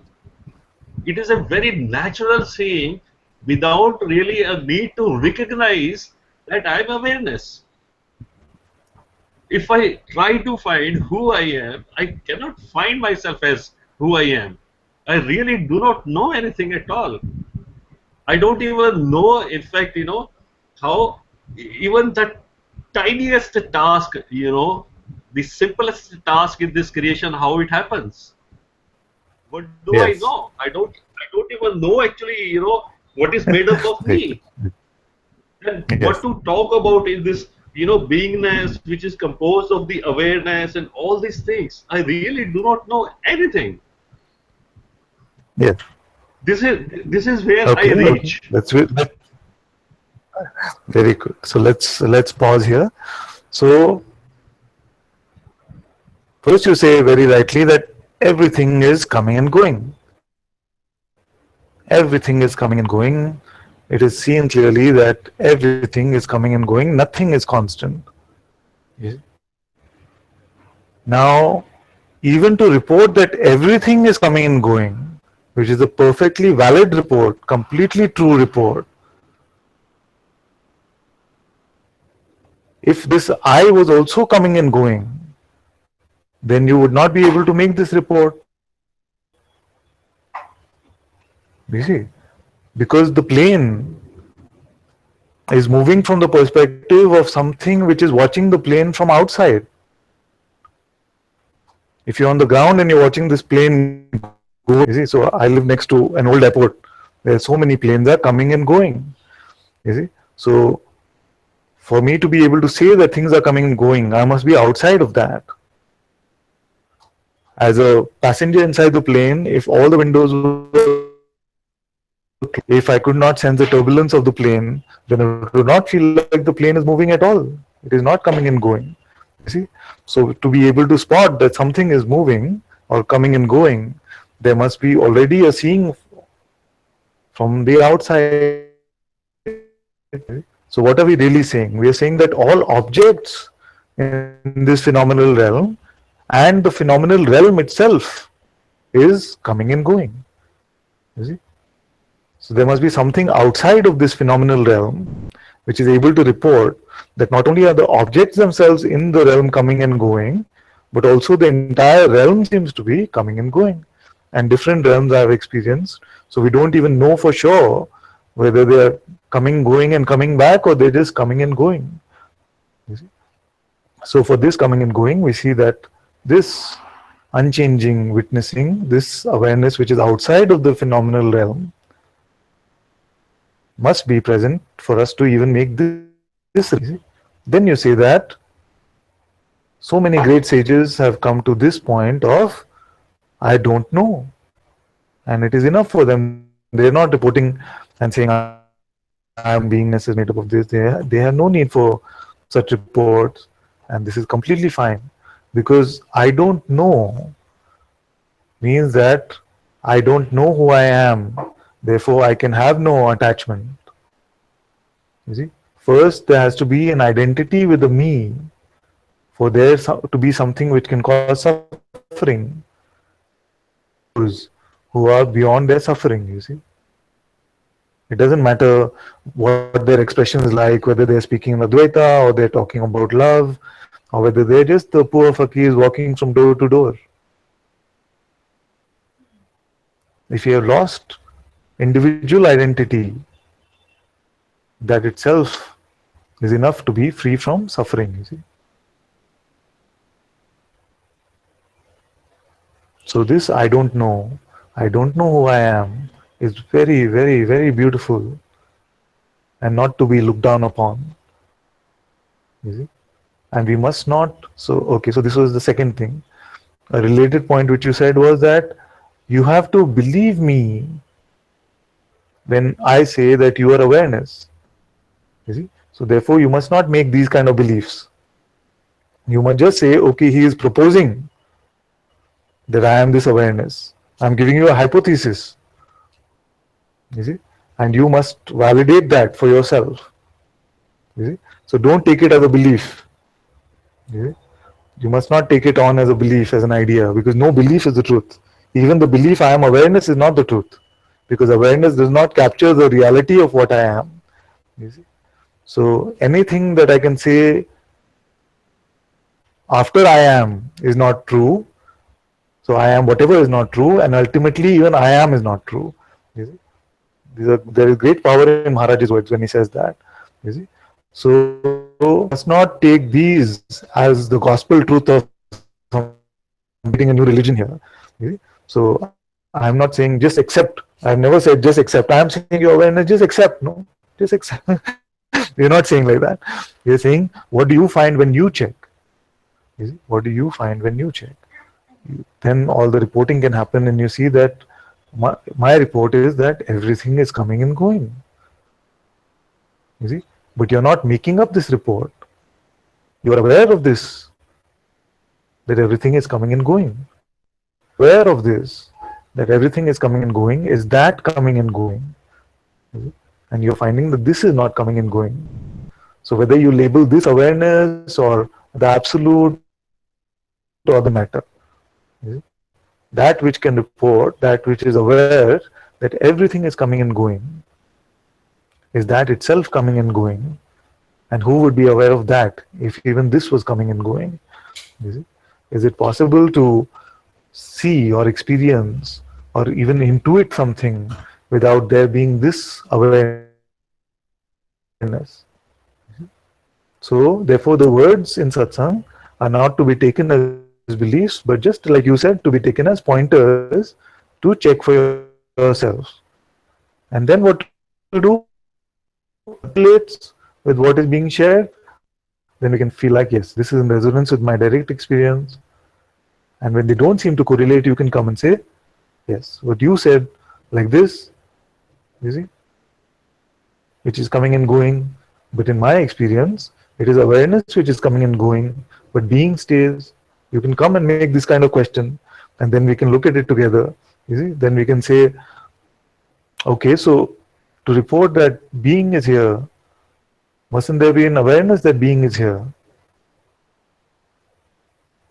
If you are unaware of anything, including even consciousness, has it ever existed for us in truth?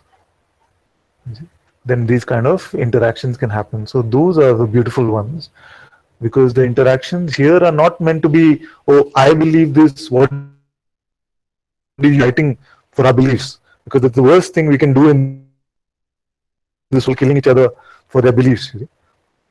Yeah. So here what we are saying is that this is what is seen here. What is seen over there? Can we see whether there is some blind spot, something is not clear? So we're just here to clean up our eyes, you see, our true eyes. That is all. Yeah, Father, that is true. Uh, when I was looking at that Bulle Shah Satsang, Yes. I started looking at it, because Yeah. it happens like this, that when I start from I am something backwards, you know, from down to up, then the maximum I can reach is that I do not know who I am, Yes. or at the most there is something which is unchanging. These are the two things. Yeah. I Very mean, good. so when the bottom up, this is where it happens. Okay. Now, there is always a tendency to fall back from this place. There is always a tendency to fall back this place, because it is still a separate, subtle me which is trying to position itself as the non-changing one. Hmm. Okay, I flip now. I flip now. I see myself contemplating and reaching these two states. Okay. It is the same thing here, that I'm very much aware that I'm sitting here, I'm talking to you, okay, and all this is happening in a as a phenomena, okay. Yes. So the one who is saying that yes, I am the awareness and I am the unchanging one, this is also a phenomena. Yes. But if I don't step back, and if I get totally immersed, in what we are doing or the contents of what is happening here, then I will simply stop at I am awareness. But if I take myself back, then I can see myself announcing that I am awareness. Yeah. So this is what I was actually talking about. Yes. This. Yes. So let's look at this. Let's look at this for a minute, because you say that the reporting that is also phenomenal. Yes, of course. All that is changing, all that is appearing and disappearing, all that happens in the light of the being, you see, is phenomenal. You see, that is why it is ultimately not true. You see, so it is not about the reporting of it. It is that it's like this. You have a pointer which says that there is a Shiva temple 100 feet down the road. You see, so there's an arrow with a Shiva temple 100 feet down the road. You see, the pointer is not the temple. You see, so the reporting I am this or I am that is just pointers. You see, they are not that. You don't need a temple inside the temple. The pointers are only needed outside the temple. You see, so when you're free from all ideas about yourself, we might not even be talking about these things. You're not saying, This is oh, exactly what I'm saying. This is exactly yes, what I'm yes, saying. That no exactly. announcement is necessary. Yes, You yes, see the announcer. You see the announcer. You see the one who is trying to get it. Makes yes, sense. Or trying to pass father's exam. yes, Or you understand what I'm trying to yes, say. yes, This yes, this one is this one is I cannot even describe its state. I mean, yes, it does not make any difference actually. yes, Whether you are engaged in the seeking or whether you have found it, you are bonded, liberated. This one has absolutely no concern with this. yes, It is the appearance actually which is which is doing all this. yes, Which is doing all this. yes. So now I ask you one very very simple straight question, Yeah. Alan. What is the truth? Now this is all happening in the appearance. I'm asking, the appearance is asking within the appearance, what is the truth? Hmm. Now you tell me what is the truth. Yes. The truth is I.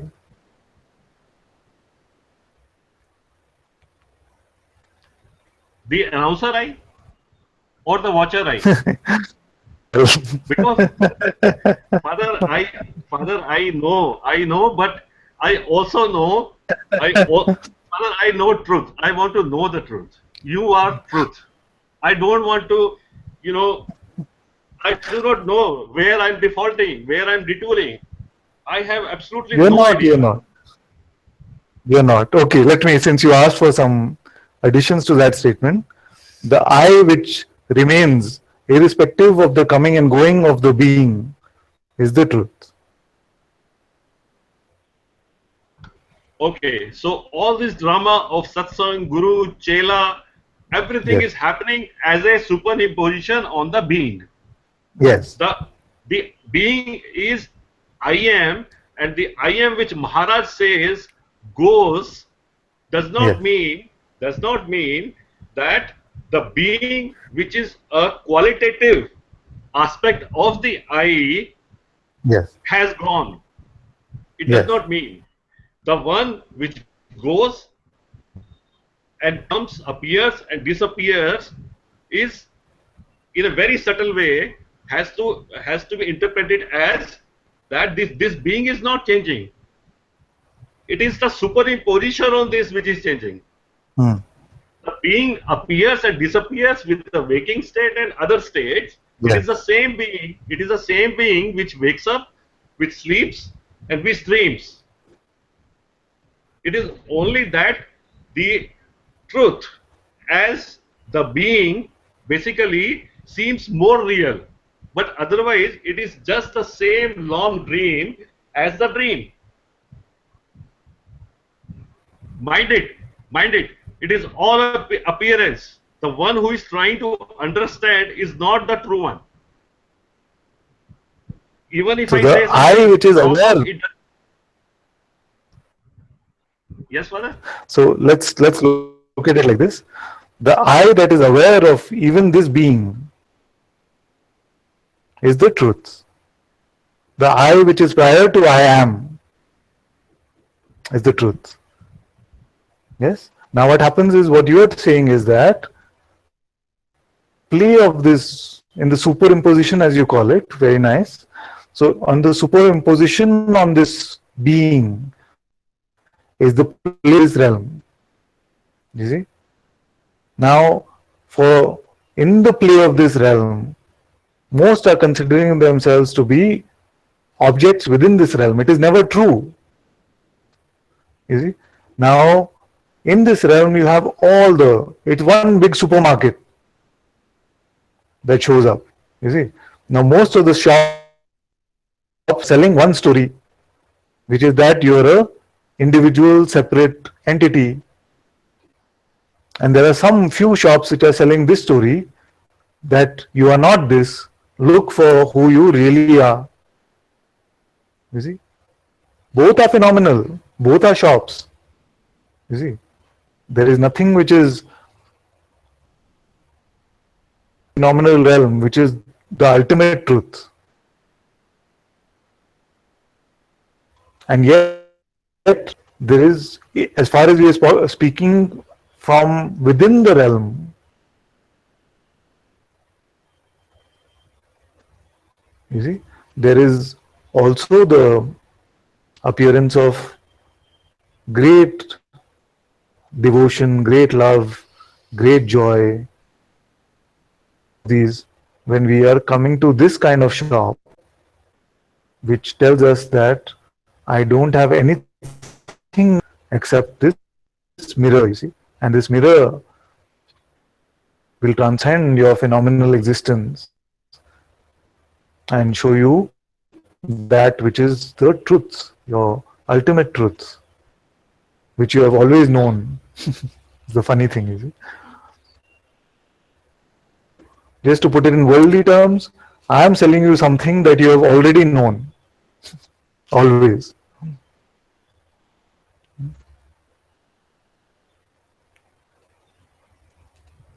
Yes, Father, this is very, very clear actually. There is no, there is not even an iota of it.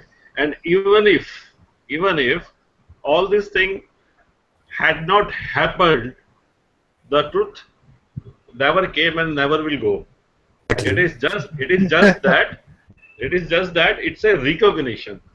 It is Yes, just a recognition. Now, very good. is there any practice required? Now I started answering questions again. Father, today I am not going to leave you. I'm not going to leave you. Now coming back, Father. Well, the moderator will listen to me.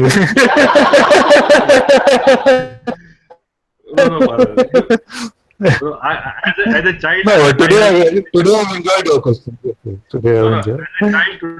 Today, as a child, I have a right. I always have a right, actually. As a child of you, I always have a right. So now coming back, Father. Mm.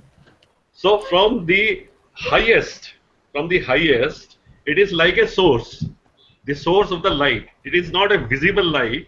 It cannot be apprehended. Okay, but it's a light kind of a thing. The best approximation. So how the waking happens? Mm. Because that is the very first stage. No, nobody knows about the sleeping. The best I know Yes. is that I was dreaming, and somewhere at the end of the dreaming, I was almost knowing that this is a dream. Or sometimes it Yes. abruptly, ends because if it is, let's say, a nightmare or something. So how this process happens? Yes. Okay. So let's look at it like this. There is no phenomenal explanation for why phenomena was born. You see, let me take a simple example. For anything to move, you see, now if this flower has to move, if it's in motion, something has to set in motion, isn't it? Now that which sets this in motion, can that be still? Can something which is not in motion set something else in motion? Can it?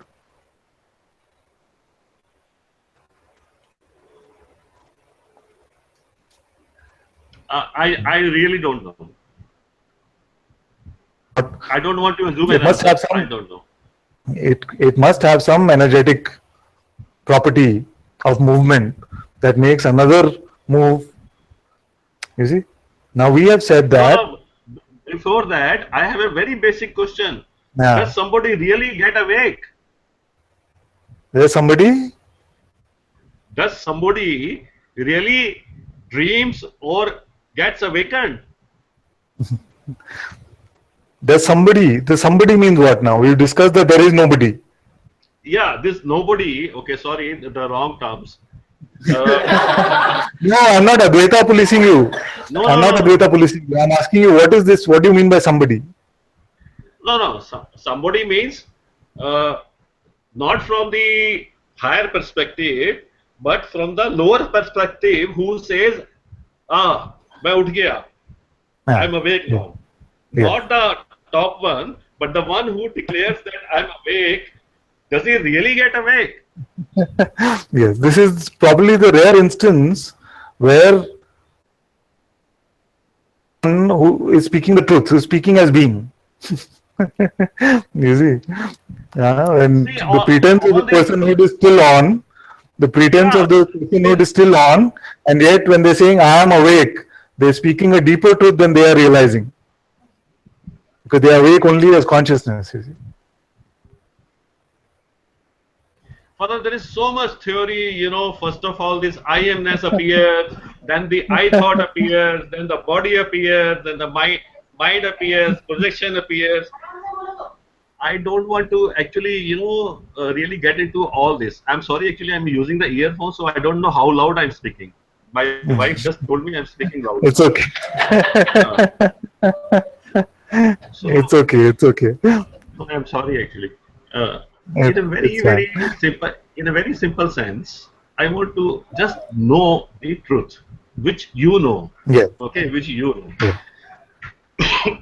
Yeah. This But, the truth that I know, I've always known, but you rightly said that you are now recognizing. You see, so this recognition is happening. You see, so the truth is what you said. Tell me what is the truth. I say this I is true. Then I say the I which is aware even of being, the coming and going even of presence. This I is true. You see. Then you said, how is it that this phenomenal existence comes into play? That is the answer which I was explaining to you, and then some other question came anxiously. I'm not sure what that was. You see? So you want that answer now or no? Yes, okay. So we were saying that how does this phenomenal existence come into play? I first said that within the phenomenal terminology, we cannot experience how phenomena was born as You cannot explain the birth of the being, but there are some clues which can be given to you. You see? So is that for something to be in motion, something must have set it in motion, which itself must be in motion, isn't it? So if this is a changeful realm where everything is constantly changing, you see,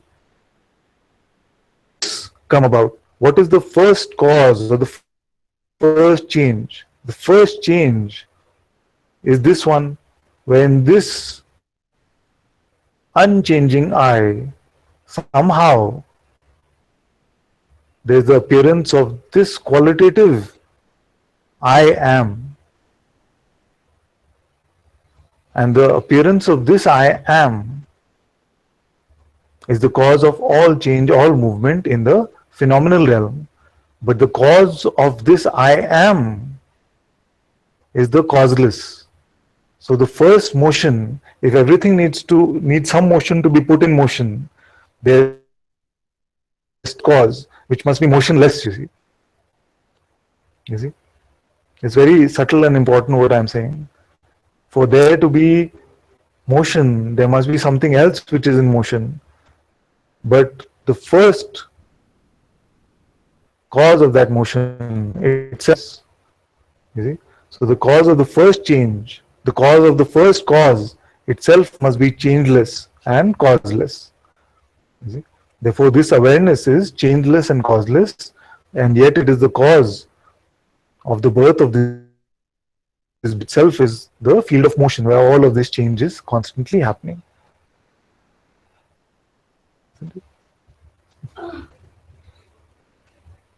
Very good, very good. So, no, Father, I'm not leaving you. So, Father, who knows? Tomorrow I'll be here to, attend this satsang or not.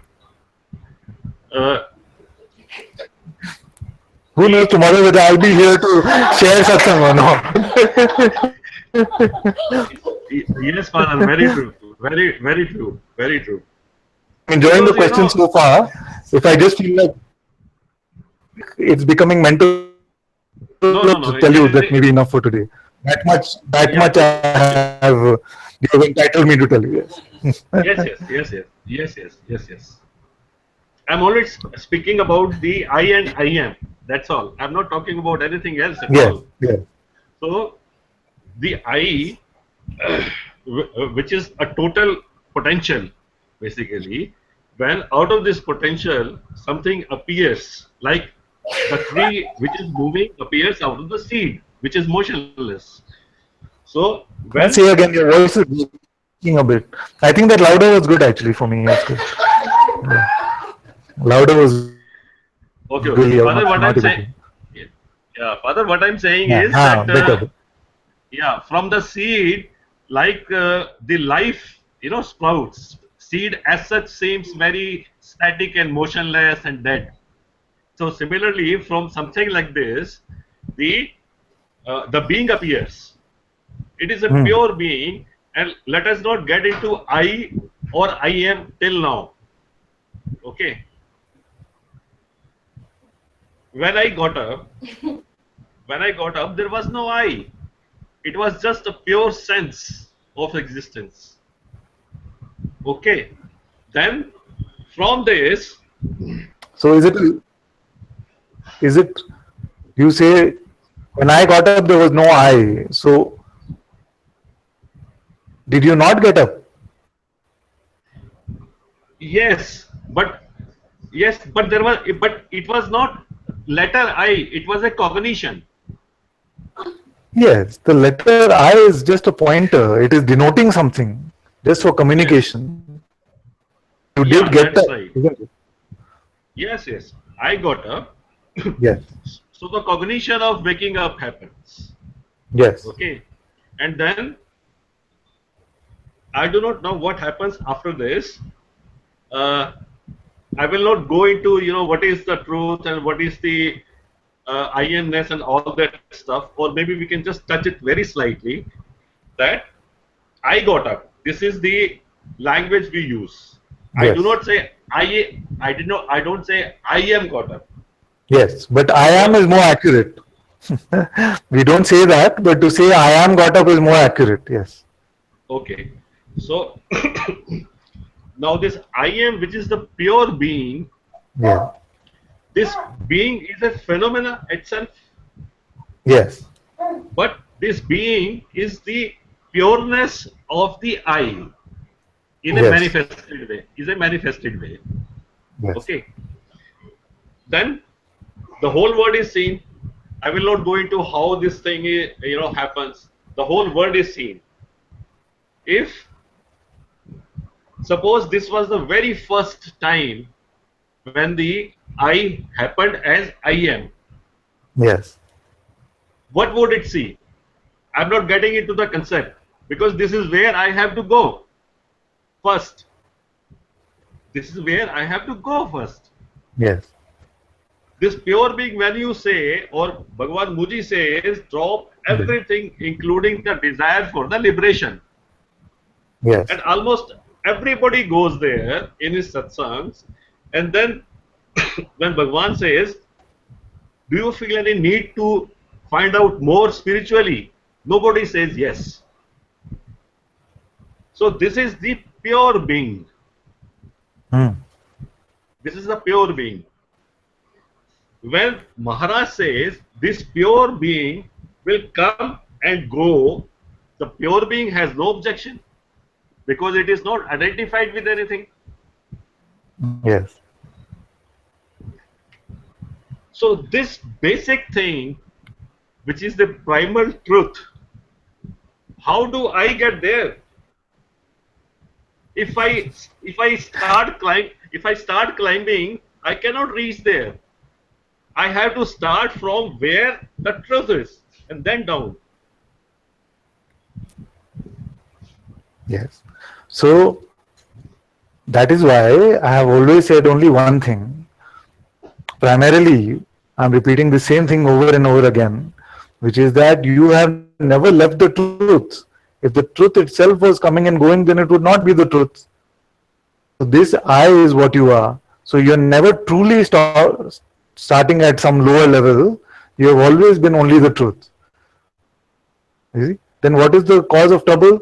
Is the cause of trouble seems to be this power of belief. The belief that I can be at a lower level and I have to start from there and get to the truth is what we are throwing away, is what we are examining, looking at it as a bad apple and throwing away. Fine, Father. Agreed. Now, just a couple of things only, very, very short. As a sage, you know that your highest position is the awareness of awareness. Okay. You know that you never woke up. Okay. When you wake up, there is no separation. Everything is you only. Okay. Now, why do you say that there is a separate higher power which takes care of everything? What does it mean?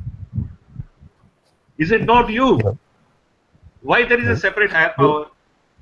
Yes. Yes. Yes. There are many questions that you asked in this one statement. Firstly, just phenomenally speaking, for a minute, I want to say that, and you know this, but just so that somebody who does not get confused, age is just that which is using this at this moment, this voice to share the words of this presence, unadulterated, uncontaminated as much as possible, although it can never be 0%. You see, speaking from this directness of unassociated being. You see, so you right now, if you're speaking from the unidentification of personhood, then you also are as much sage as anyone else. Then the second question was, this truth is that awareness is aware of itself. This is the ultimate truth. Then why is it that we say to those who come to satsang sometimes, don't worry about life, grace is taking care of it. You see, there's a higher power, which is grace, which is taking care of it. You see? Now there are two reasons why. One is that it is seen here that as this beingness is the light of this world, it is not vindictive in the way that this world has been created. It is seen that everything seems to flow in a beautiful way. You see? And we have experienced this in our own life. Importantly, you see, it is that when we say that, yes, you don't have to worry, is from the east tomorrow, we are not speaking the truth, you see, but we are speaking to someone who is talking at that level at that point of time, you see. So if you're talking to a kid who's saying, who's got some affliction, you will tell them that even if you know that, okay, it is going to last for a few days, you will say, don't worry, it'll get better day by day. You see? Depending on what level of resonance is there, you see, then all this speaking happens. Why is it sometimes a sage will say, okay, you don't do anything, you just surrender. Sometimes a sage will say, yes, you just chant this mantra. Sometimes the sage will say, and sometimes he'll say, just only inquire, there is something to do, just do the inquiry all the time. You see why?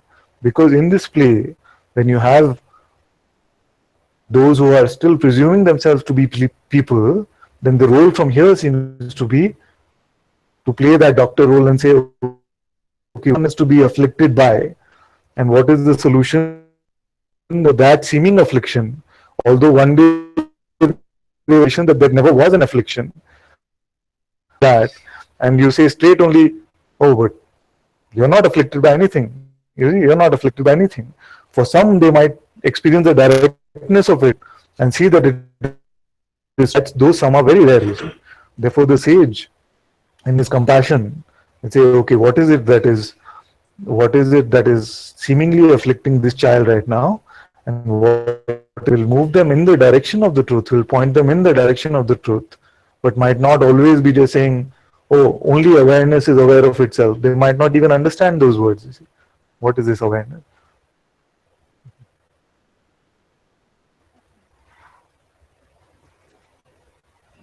So for you, as a sage,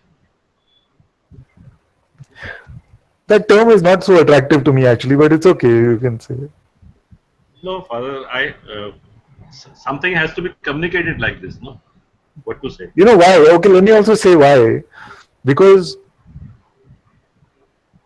when we use words like that, you see, we use words like that, it's fine. I know the space where you're coming from. I also know what you're referring to. You see? But the point is that movement in this expression has always been to try and show you that there is truly no distinction between us. You see? Yes. There's no doubt about it. I have to become you. Yes. If You I'm are not, we are one. We are one. All that is a misbelief which tells you otherwise only has to be dropped. That's all. yes, Father, yes, it is, and it is not arrogance at all. It is not arrogance at all. Yes. Yes. So when you get up, you see all this as an appearance, or you see, or you transform yourself not by effort.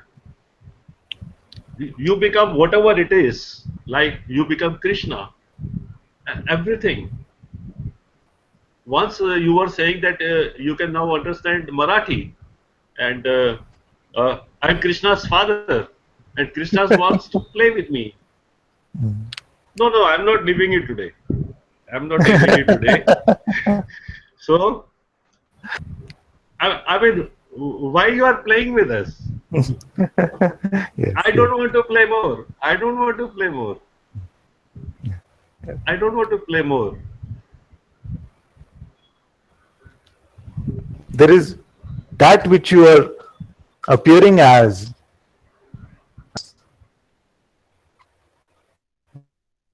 World is playing only because that wants to play. Even your I don't want to play more is part of your play.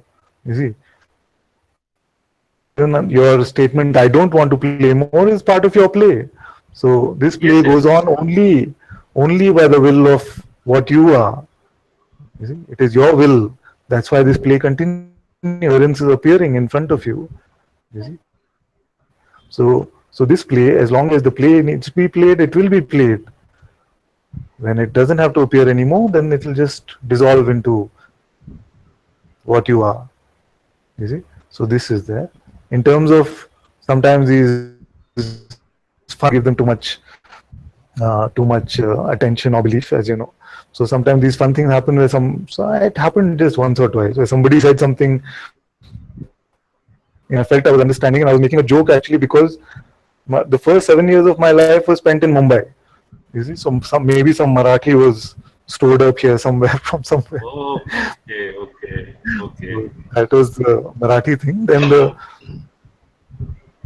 thing is that this being, you see, this being that we are speaking about, this presence, this God,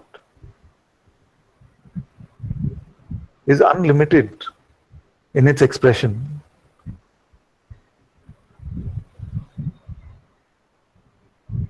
Might not be accurate, but English is limited that way. Consciousness has the urge to experience itself as Ram, Krishna, any label, any prophet. You see, there is nothing which is outside of this. You see? We can only speak these things from this pure being. You see? Ananta can never utter these words as Ananta, you see. Ananta can only speak these words, or these words can only appear from this mouth.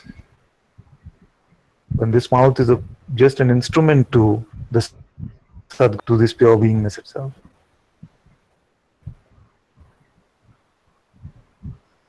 Your own power which is being introduced to you, it is not something special which is here.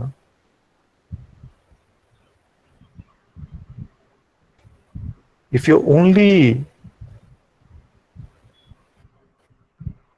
if you remain completely unassociated, and the only association comes up as Krishna, there is no way that that which by the concept of Krishna will not appear in service to you. I'm speaking your own truths. I'm not speaking about something here. If your only association is one form, one aspect of yourself, appear in service to you. There is no doubt about that. But the greatest is, again speaking phenomenally, of course, the greatest is that which is unassociated.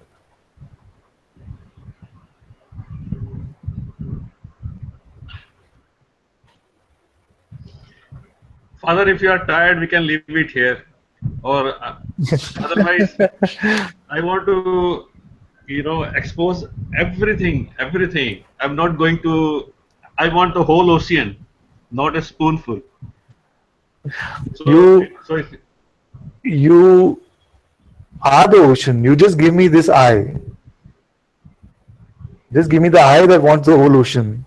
Then you will see that you are the ocean itself. yes, Father, but this, I want to play to the extent, I still want to play with this eye, because if I keep, these queries inside me, it will always remain as a seed. It will always remain as a seed. So Okay, I have to last question. query. Okay, Last. last query is like this, that this beingness and the consciousness, is it the same, or the consciousness is a superimposition, the way we describe it, or this consciousness is a superimposition on the being, because being does not change. We say that consciousness basically projects, all these things onto the screen of the consciousness. Okay. uh, the being, it appears, is the quality of the awareness. Okay. But it appears like the once the I as being is there, then the consciousness itself is superimposition on the being. Or are they same? Yes. The way that they are, every word can have many meanings. The way that they are used in satsang here is completely synonymously. And different teachers might be using them differently, but here, when I speak of beingness or consciousness or I amness or your God presence or the Sadguru, they are used completely. Sometimes when we say Sadguru or intuition, then we are talking about maybe a particular aspect of it, which is the guiding light aspect of it. But usually when we use beingness and consciousness, we are using them completely synonymously.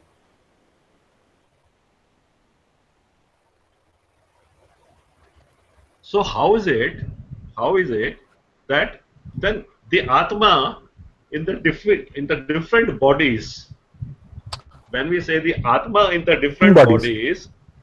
bodies, Is the Atma in the body?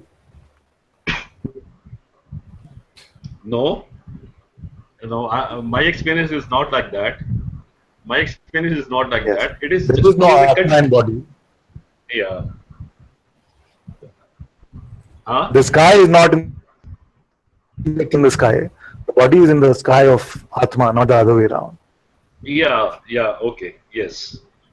Uh, because there is so much, everybody talks about, Atma comes and, and resides in the body. There is a cavity, and, so much stuff is there. So much stuff is there. It's spoken like that. I get your question. Even I looked at that question many years ago. We experience as if in the heart or it is in the this chakra or something like this. You see, but when we truly check, just like if you were to look within the cloud, you will find the sky and you will feel like, oh, the sky is appearing within the cloud.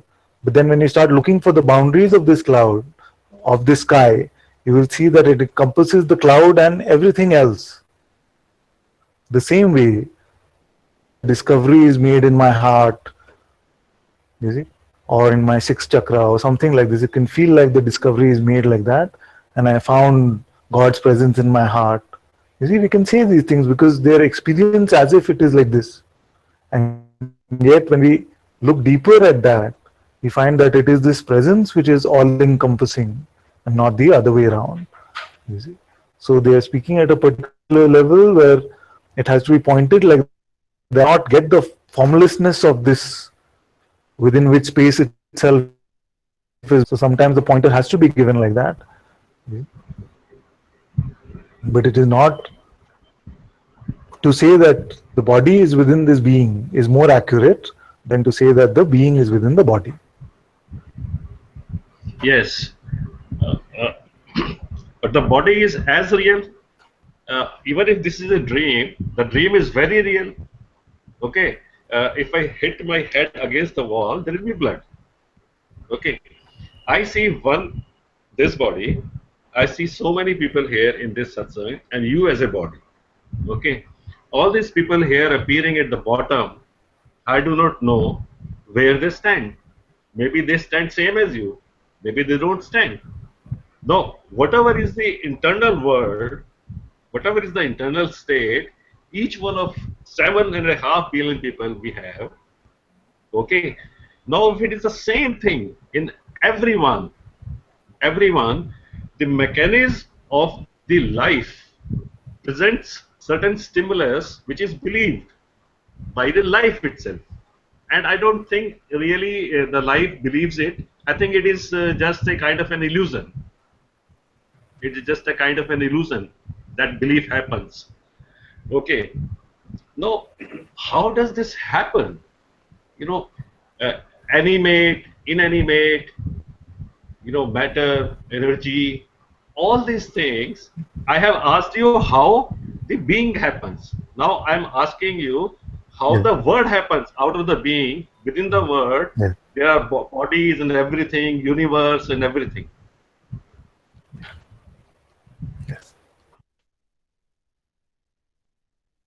Last answer, at least. I don't know whether the last question, because obviously saying last question doesn't help, but at least last answer I can control.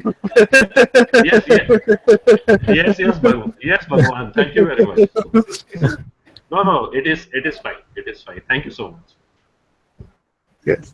So, with the birth of this consciousness, you see, the appearance, so there is nothing, whatever we say is at the same level of reality or unreality. You see, whether it is experience as if it is this sense of touch, experience a sense of smell, or it's experience even as a sense of visualization, imagination, or memory. All of this is just appearances in the light of consciousness, isn't it? So, just like with the birth of consciousness, of all of this phenomenal world, the emergence of all of these powers like attention, belief, gravity, electricity, magnetism, light, sound, time, space, all of these are appearing, you see. Now, how to answer how these are created, nobody can answer them. There's no answer to this. You see, how does consciousness, what tools does it use, what mechanism does it use to create time, the sense of time or space, or gravity, or light, or electricity? At least I don't have a good answer for that. All I can report from my experience is that when this is here, when being is here, then all of these seem to come into play. How these are created by being, what steps it uses, or is there even something like steps we can say for being? You see, I find that only we have to say that they just appear, made up of being itself, all aspects of itself. You see, so just like when you mix up all the colors, give you one. So this awareness or this primal witnessing, now experiencing itself as if it is existing, as if it is a being, you see? And still it is made up of all the colors. And with the appearance of this, then all these colors seem to spill out and are seen. All the powers, phenomenal experiences, as well as the content of this world seem to appear. How is a question beyond answer, I feel.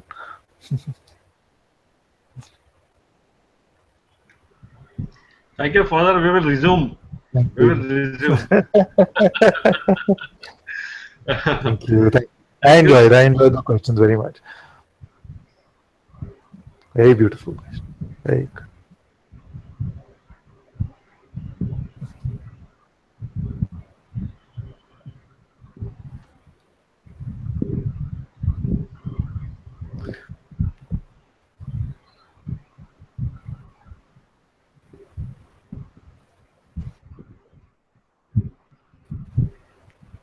There's somebody called Sergio on the YouTube chat who says, "Oh my goodness, what is all this nonsense?" I was speaking.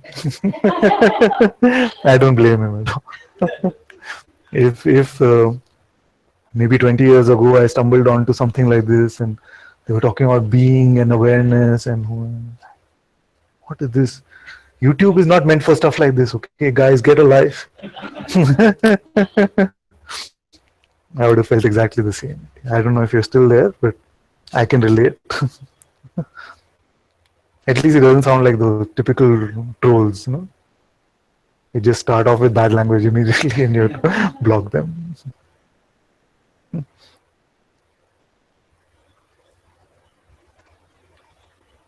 Okay, let me quickly catch up with the chat. Pratik wants to come. Pratik can come after that.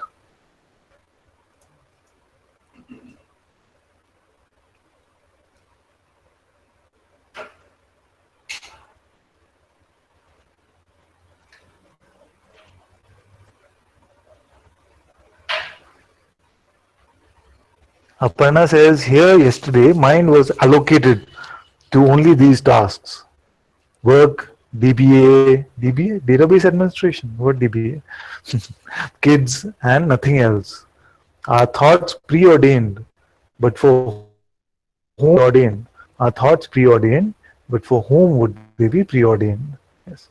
Actually, as we find that there's only one cause, one doer, then the question of preordained whether it happens of whether consciousness is creating a script and then playing out that script, or whether he's winging it moment to moment or she's winging it moment to moment, is become more irrelevant, isn't it? Because even time is born within this being.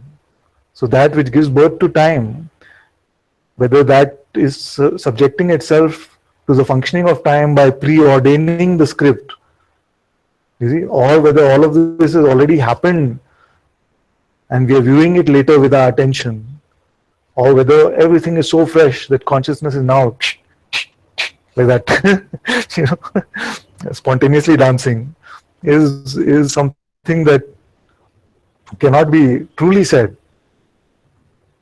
You see, but what you can say is that ourselves to be the person has no role in the thoughts. It has no power to create thoughts or not, and it definitely doesn't have the power to believe them also. So if you mean preordained, mean they just come from consciousness. Yes. So, but for whom would they be preordained? For consciousness itself. It is only consciousness that is here, which is experiencing everything. You see, there is nobody else. If it is grace playing to watch itself find itself, yes, that's what's happening. Consciousness playing the game of losing itself, deluding itself, and now playing the game of finding itself. Then the belief in thoughts are what? So, belief in thoughts is the power with which consciousness plays this game, pretending as if it is a person. That's why I have said that if you want to see God pretending to be a person, just believe your next thought.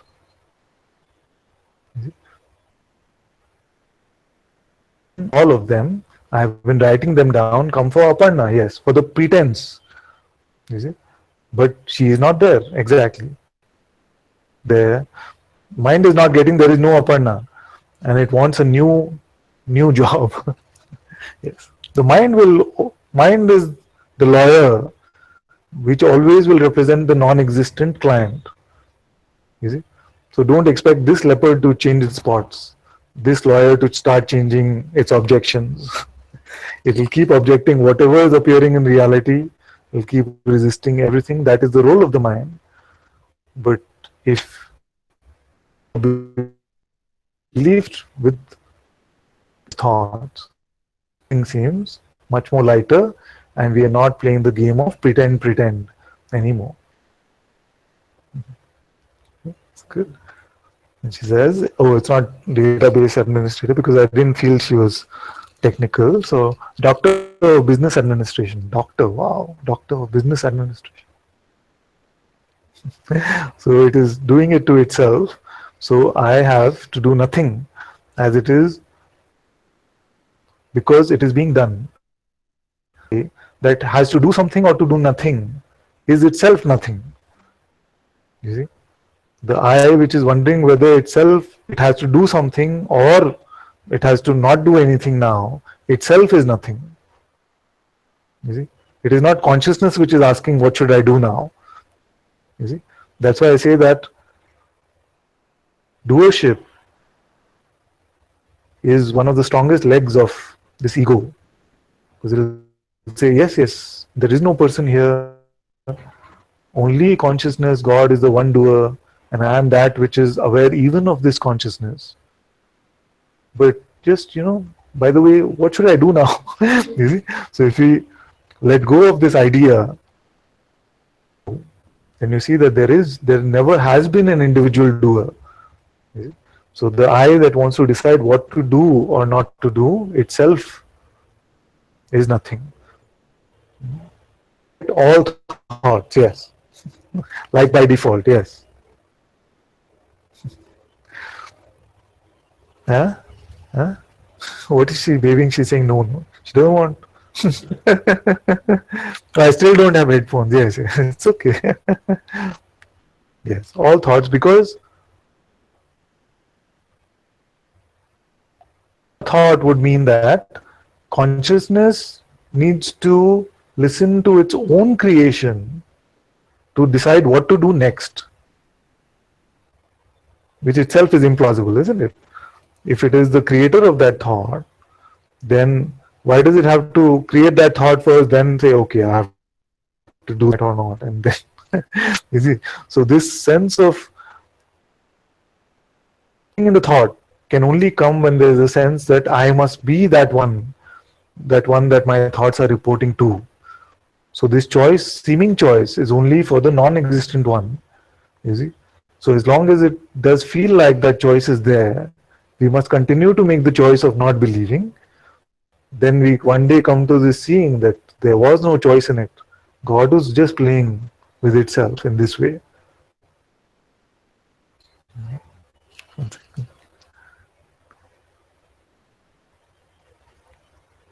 You see?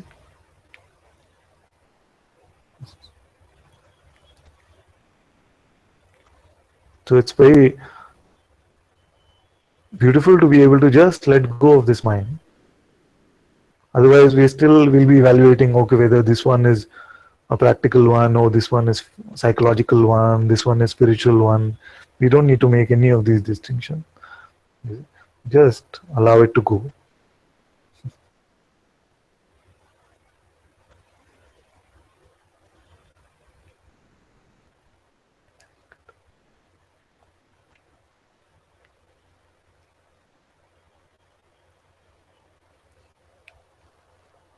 Okay, wow. Prateek first, then Maria. Been waiting for a long time. Namaste, Father. Namaste, my dear. You hear me fine? I can hear you. Okay. How did it become that I'm answering all the questions today?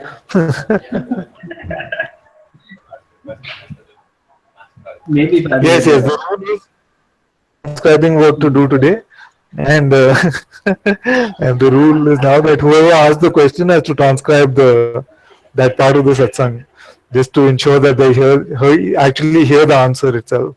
Because many times it can happen in satsang that I'm answering, but I can see though they're already thinking of the next question. Yeah, he went through this, so I am the one like. In the question, I'm the horse which is jumping all the obstacles. I can actually see sometimes. They asked a question very sincerely, and I'm answering within 3-4 seconds of the answer. They're not with me anymore. They're already thinking, okay, what is the next question I'm going to ask? Okay, he got through this obstacle course very well. Let me see this.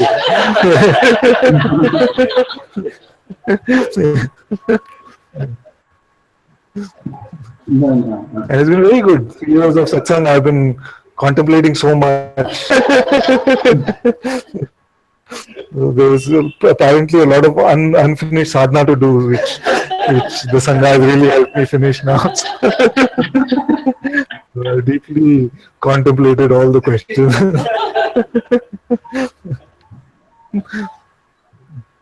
Okay, my dear, sorry, we were just fooling around. Okay. What I was saying is that I don't want to ask any question basically, but maybe you can ask some question so that if there is something which is not clear here, that can be that can be looked into. Yeah. so that I don't have to transcribe. Very good.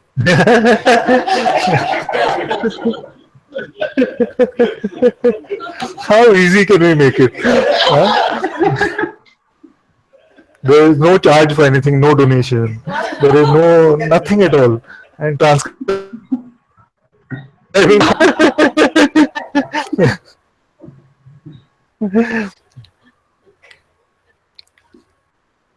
Okay, so I saw that you were paying attention very closely when Anil and I were speaking. So I feel that most of the questions got answered there. In fact, it was beautiful interaction. I feel that most of us should watch that. So let me ask you a question which is a little different qualitatively. What do you feel is the meaning of life?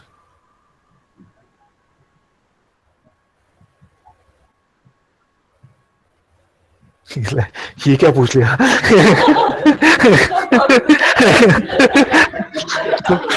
out of syllabus question.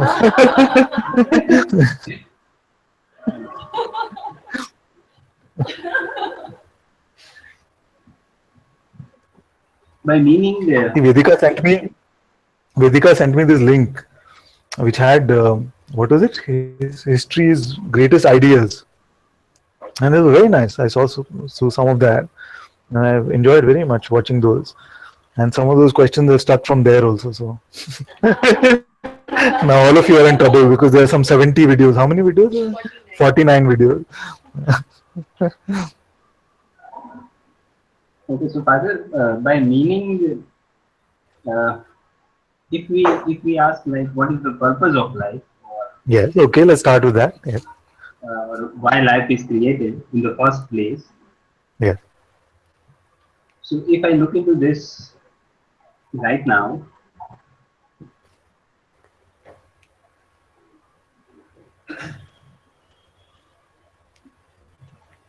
and I don't know, there is. It appears that there is no meaning or no purpose to life. Life itself is a purpose. I mean, it's a purpose unto itself. This Yes. moment, this moment is itself, in itself, a purpose. There's no other purpose to Okay. that. Very good. Very good. So then, this is true. Then is it possible now to carry an intention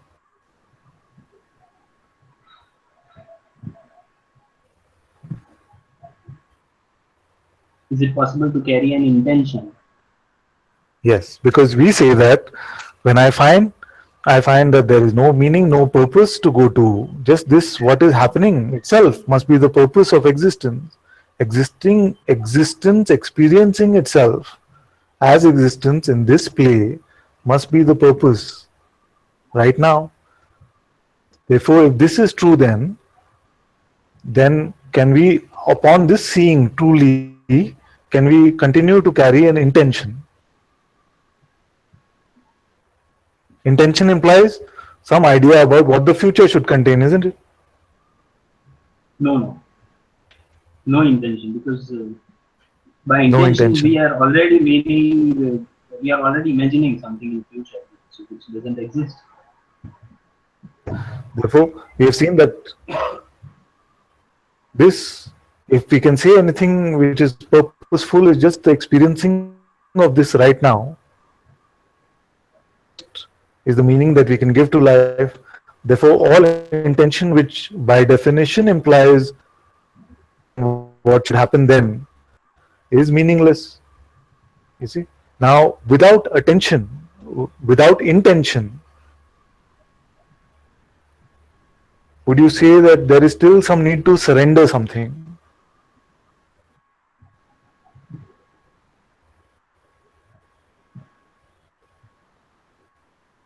And what is surrender if it is not just the dropping of these intentions?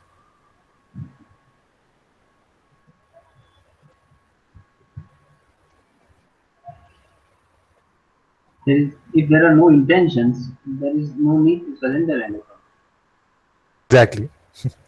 And we've seen that to have an intention after the insight that all there is just this, the purpose is just this, which is already unfolding as is. Therefore, to hold the intention seems like just an idea, not aligned to the truth. And a surrender is a surrendering of all of our intention. And if it is seen that intentions powerless and useless anyway, then what is left to surrender?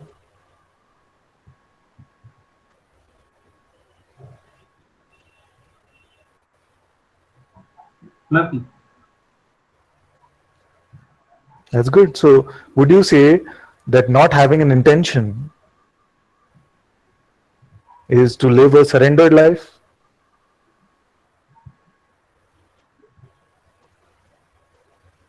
Life is already surrendered. Yes. Then, what does our surrender actually imply when we say that I refuse to surrender or I am surrendering? What does it actually imply?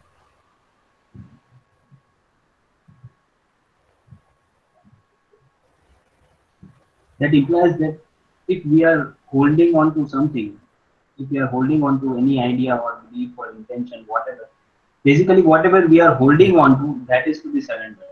If, and ultimately, the one who is holding these things, I mean, the idea of the ego, identity, that has to be surrendered. Very good.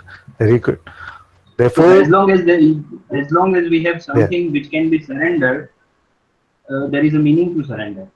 But when we yes, see that there is nothing to be surrendered, then it's just like that. yes.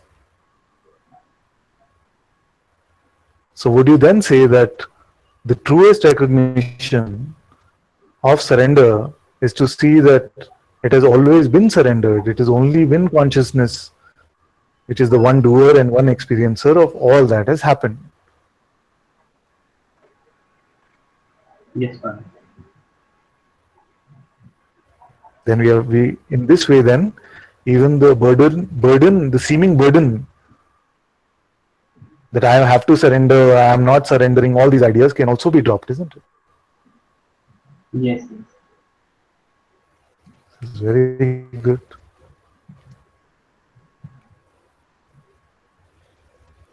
Because again, whether to surrender or not to surrender implies a doership. There has to be someone. Yes, exactly. There has to Exactly. be someone who has to do a surrender or not. Exactly. Exactly. So surrender is the again a recognition of the state of this recognition that this is already as is.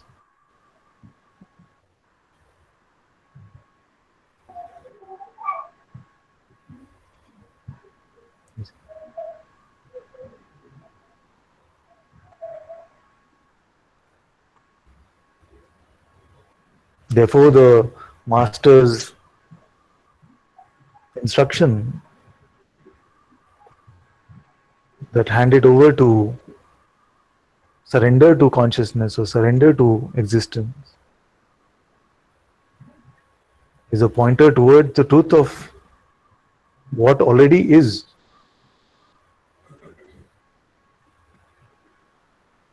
Okay? So when we say that, yes, it is now handed over to existence, we start to see that it has always been this way. And this pretend doership is now very light or mostly dissolved.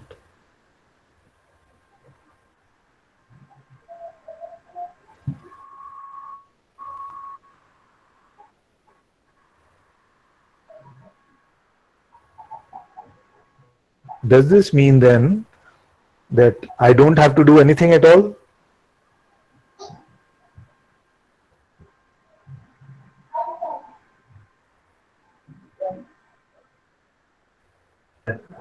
If by doing we mean the actions, if actions has to happen, they will happen. I mean, individual doer of the action, that is the main point. If Yes. something has to arise and some action has to come, it will come. But there is no individual doer of that action.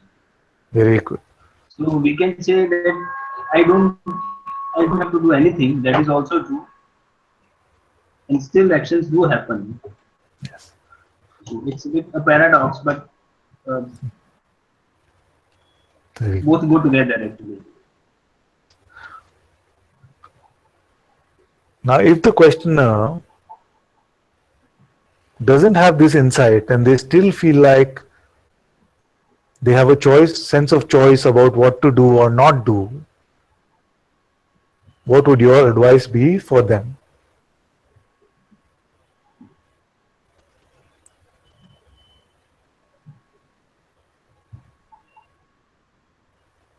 If there is a feeling that we have a choice, then we should choose not to believe our thoughts.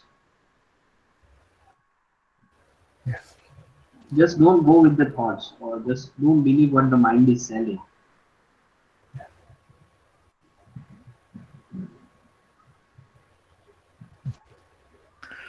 Very good. I'm done with my questions.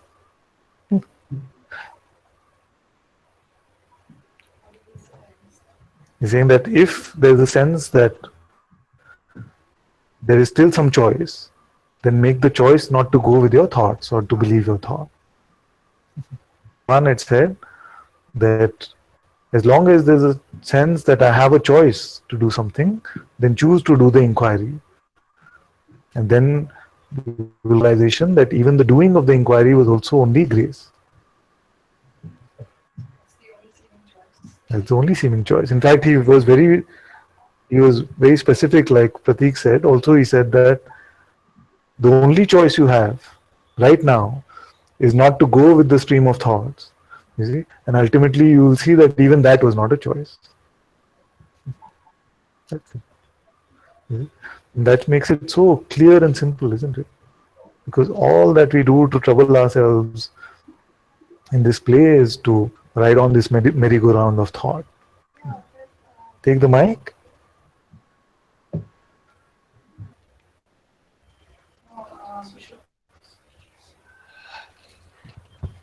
The choice not believing our thoughts, that takes a lot of effort, right, to not believe in a way, right?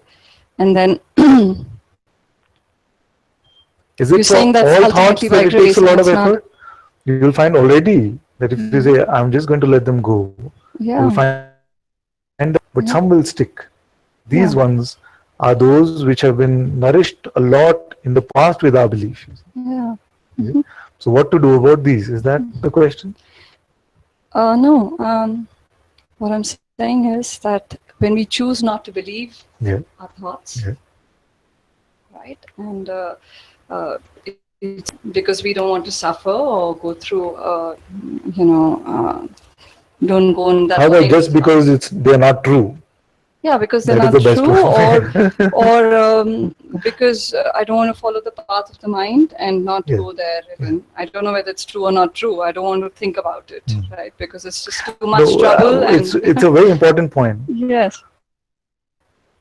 Unless it is clear that the mind is not selling us the truth, there will be times that the mind is able to sell us some tickets, you see. So we must be able to look at this and say, why is it? Because every single thought has a presumption that the separation happened, that it is speaking to a separate entity. You see, if it is only one, then why do I need a voice to talk to myself? Yes. You see? So it is seen now that these thoughts are referring to you as if you are Shruti, as if you are a separate entity. See? Oh, I see. Okay. They are not saying that you are awareness. Hey, awareness, you better pick up the groceries. Or you see, they're not referring to you as the truth of what you are. They're referring to you as if you are a separate entity, Oh, isn't I it? see. So that is the basis for not believing thoughts, not ulterior motive to be rid of my suffering also, although it happens. But the true reason is because they're not true. They're not speaking to the truth of what I am. Okay. They're speaking to the pretense of what I am. I see. You see? So, and we are done with playing that pretend role. You see? You're done with the false because you cannot find this person. You see? So I'm done catering to the needs of that one which I cannot find. Oh yeah, you said it so well. It's like a voice talking to my own self. Why do I need confirmation from Yes. that some other Yes. yeah Exactly. mind to tell me what I already What do you have am? to do? If it is you, then why do you need a voice to communicate with yourself? You see? It's just like we pick up the phone and the voice on the other end is saying, "Hello, it's you calling." Okay? So that's what's happening with the mind. You're already you. Why do you need a voice to talk to yourself? You see? So it's just this wrong number that we picked up saying, yeah, it's you. This is what you have to do. You see? And because it speaks authoritatively, we've given a lot of power to this without really saying, so who is this? Whose voice is this? Who is speaking to whom? You see? So This logic is illogical. Means I'm already I am. Then why do I need his body to experience this logic? yeah, you need I need his body to experience. you experience the world, but it's a usual experience that you use the body to experience the world. I hear voices through the ears, see through the eyes. In the same way, Yeah. I am not the mind, but thoughts are here in the same way that I'm not the body, but the body is here. So this logic that why do I need mind? Because why do I Yeah. So you need the mind to experience what? To you experience yourself as a separate entity. No, but it's like very productive and useful also many times. For example, like when I'm doing the coding, it gives me very useful logical algorithms which I can't come up without the mind. So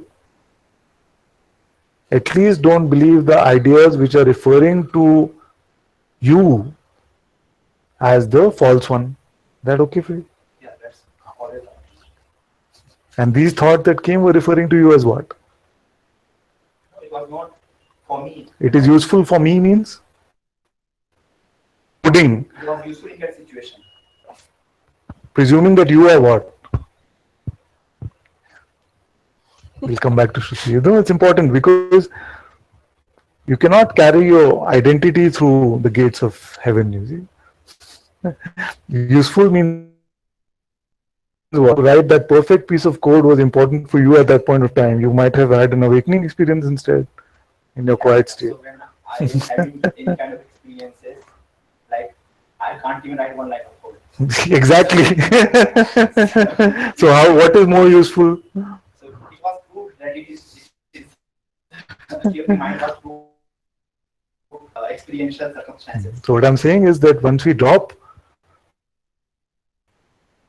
and you see, when we drop this idea of what my life should be like, Okay, one then objection of intention also. So you just said to Pratik that without ये lawyer का client कौन है? We found that the one who keeps raising the objection. Give him the mic 1 sec. We'll come back. The one that keeps saying objection, my lord. Who's the client for this lawyer?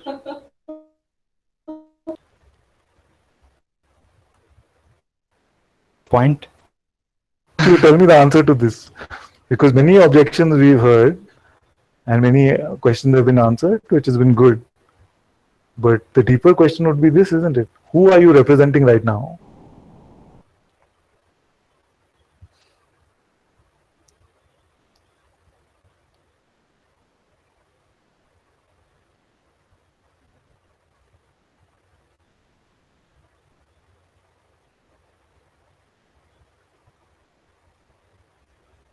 I could say in truth, I am not representing anyone. It is, in a way, a participation in the play.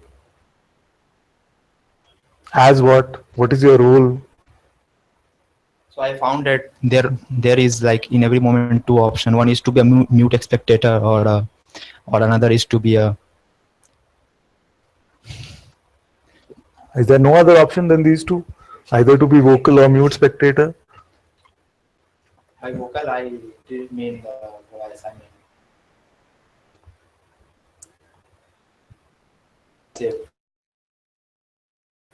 Either to be passive and mute, similar, no? Those are two choices, either mute or passive. You are taking me away from the question that I asked. Because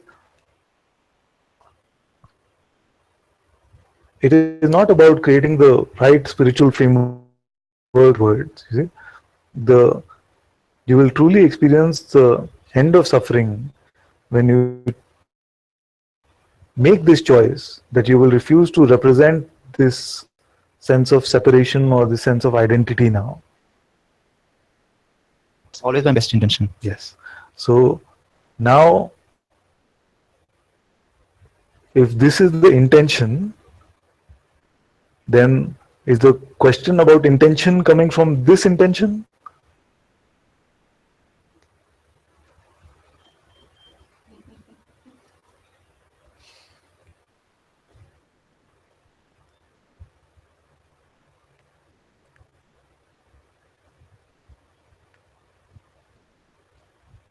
So in a way, you are saying that there cannot be any contemplation from a space of clarity. That's your question. No, I'm saying that this is what it, You must define both contemplation and clarity. What do you mean by that? clarity means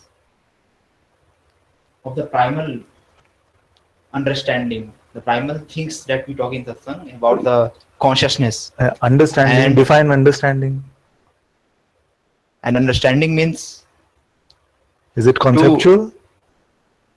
no, understanding means to also be able to relate to other things. For example, you are talking about No, intentions, we what does talk about understanding desires. mean? Understanding cannot mean also something. What does it mean in a sense? Understanding means you understand. Huh? Huh? Understand. No, it's a very important point, you see, because we have understood things throughout our lives in school and other places using the collection of concepts to say that this is my understanding. If I know 10 concepts about the earth, Yes. then I've So understood the intellect earth. is a very important This is not even, contributor. this is prior to intellect. This is just collection of thoughts.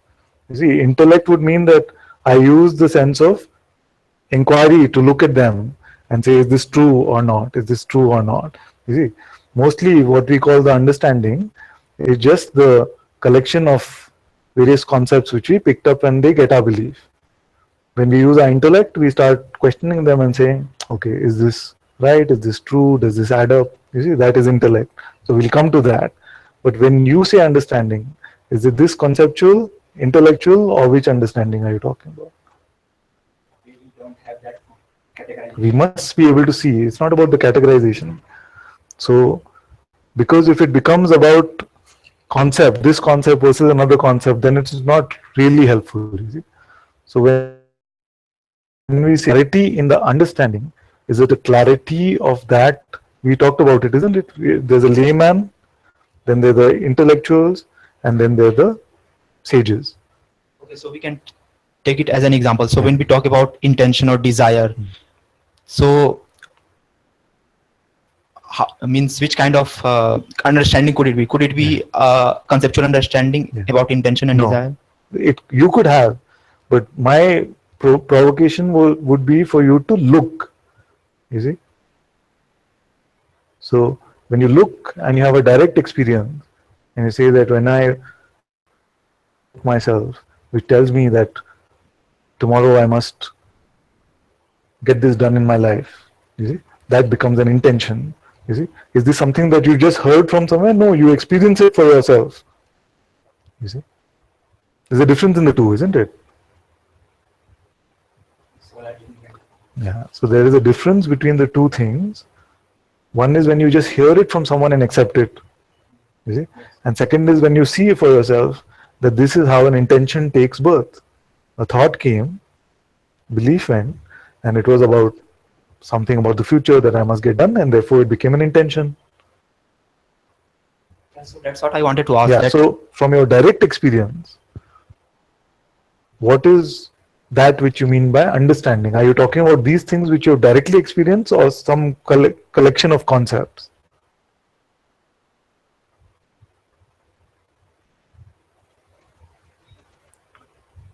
Put simply, is it reporting from mental replicas that we have made up, or is it reporting from the truth as it is being experienced right now?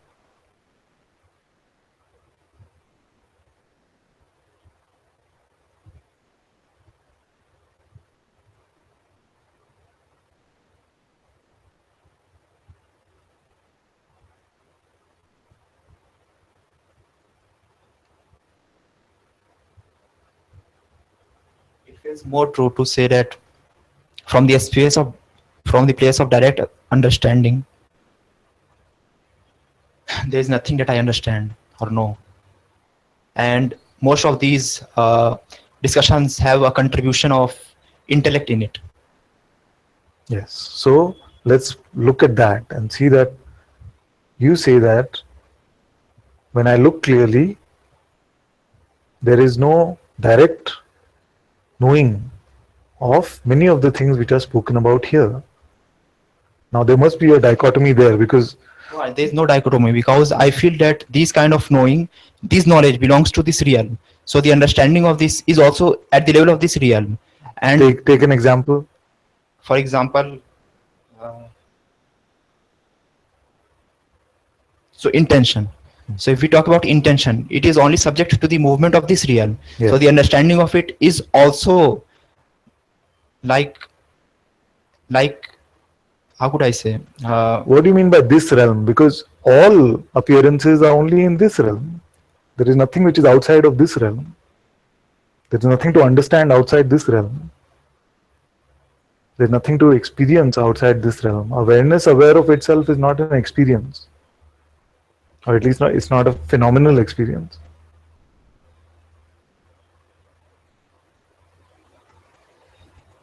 Then all worldly wisdom is about this realm. Then what is the difference between a Java class and Satsang? No, what is the difference? Because that is helpful in this realm. In fact, it might be more helpful. Father, you answered everyone's question, but you are sidetracking me. If you were to do an audit of how many questions I have answered, I'm sure your name is at least one, if not two now, on the list. No. What is the difference between Java class and Satsang? So that's what I said, that in Java class we have like we learn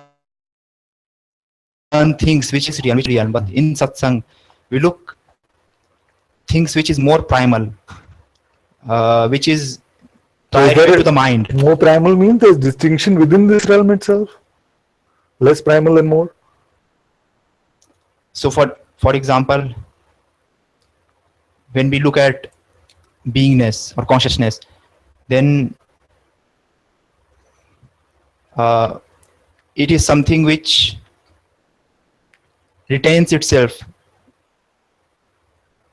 even when the realm changes, even when the world changes. But the knowledge of Java So doesn't here in Satsang, we are talking from the level of beings. Yes? I gave one example. No, as an example, yes. So now speak about intention from that level of beingness.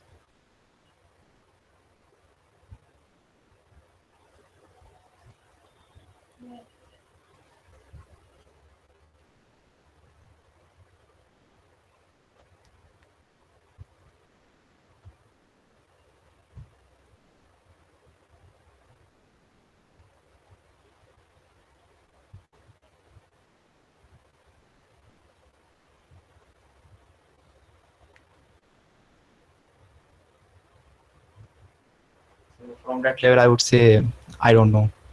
No, why? We can look together. From as consciousness, how do you experience intention?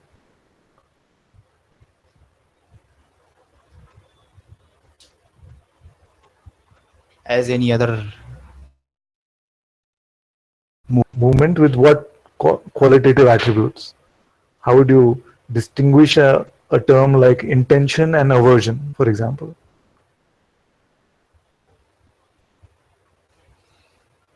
Yes, like there is a kind of natural pull for kind of which has intention. And Pull towards what? well, I could have intention that I will go to Ananta's retreat this time. So there is a natural kind of a, Yes. So it is an intention. This, I want to go to the retreat, is what? So this could be an intention. That Yeah, but before it becomes an intention, it is what?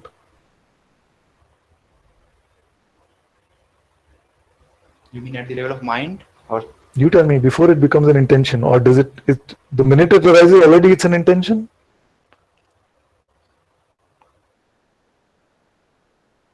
Huh?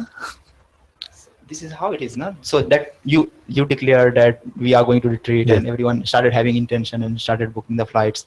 So it's like, so how is it that some had the intention to come and some had the intention to not come? If the trigger was the same, that I announced the retreat, considering all the other situations and which factors in is their on life. what basis? There now, for Yeah. example, there are many factors which contributes to a particular movement. Then become an intention. So all the factors are there. Then the concept can come that I will go, or the concept can come I will not go. Of the concept of the arising of the thought already is an intention.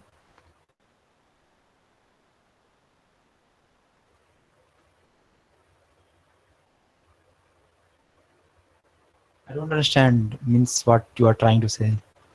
Means Which do you part? mean that there is no intention at all? No. Without Why are you thoughts? trying to get to my implication rather than just listening to the question and answering that? Because I'm guiding you step by step. You're saying, okay, where are we going? Are we going to MG Road?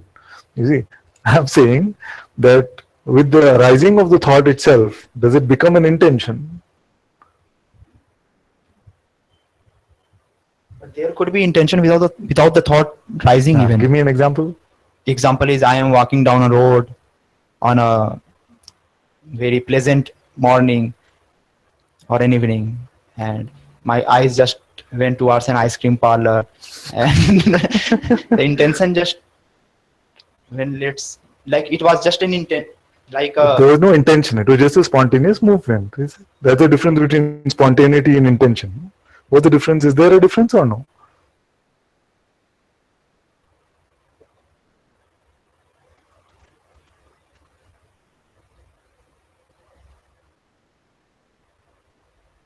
Is there a distinction between spontaneous movement, spontaneous action, and intention?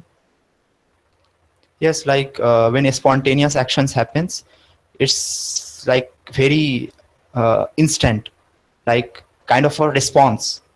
There is no waiting time or lagging time. You just So see, just a movement, spontaneity is just a function of time. no, like if you, I'm very sorry. Like it's just I'm taking Satsang No, in it's a okay. completely Very opposite good. Everyone direction. is looking at these questions at the same time. Is there nothing else to spontaneity except the length of time? So when you say he's a very spontaneous one, what does it mean? That he's always fast? No, what does it mean? It could be that after like seeing that ice cream parlor, I could be just standing there for some time in just being, and then the movement happened after a while. So spontaneity just to So be fast. what does it mean to versus what? Yeah, but there's definitely like these forces also play. Like there is a power of will, there is a power of intention. So these forces also play, and I can like feel these things. I don't know how to describe these things, but these are very primal, and I think every being knows these things. I'm trying to add more to the numbers, safety in numbers, is it? He's picking on me too much, so let me get some support in this room. Every time we start saying, everyone knows this, but everyone knows this. It's some defense, no? It's like a defense. Bachao, bachao. Okay, I'm very sorry. I just put this time. But will you look at these questions? Because we can, unless we have clarity about what is meant by intention versus spontaneity, what is meant by mind versus intuition, you see, then can we truly have a valid question about any of these things? But intention is a feeling, and like you can't describe love, you can't describe a feeling unless you yourself have experienced. Then I can answer no questions about love. Yeah, but you answer it to those who already understand what is love, and those who don't understand what is love. So because you're already full, you say that I know intention is like love. I'm asking you to look. So if the cup is full, what will I put in that? So you mean to say that you planned all this retreat without having any intention at all? You plan? You planned all this retreat for 7 days without having any intention for it at all? So this is the answer to my question about you looking at intention. Is this So like it's a like is exploring it like a together. debate competition? It's Or? like exploring together and sharing our answers, our discoveries together. Yes, yes. But this is not the forum for that. Here, if you have a real question, you ask me. You see, it is not about okay now.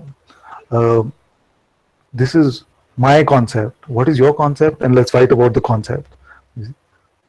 So I would enjoy very much if you look deeply at what an intention is and say, this is what it, I have checked and this is what it appears.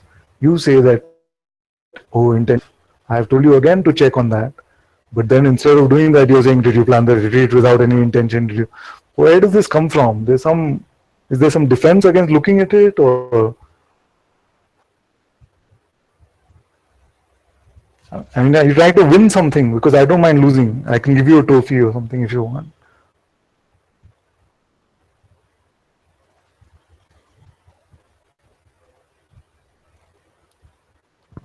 I will look at it.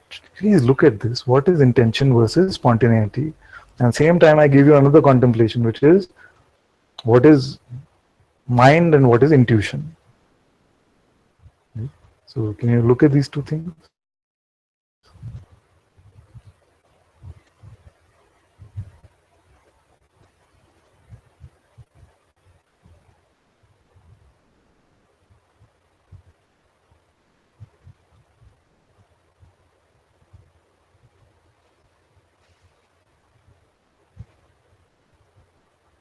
Give the mic back to her. Give it to Shruti.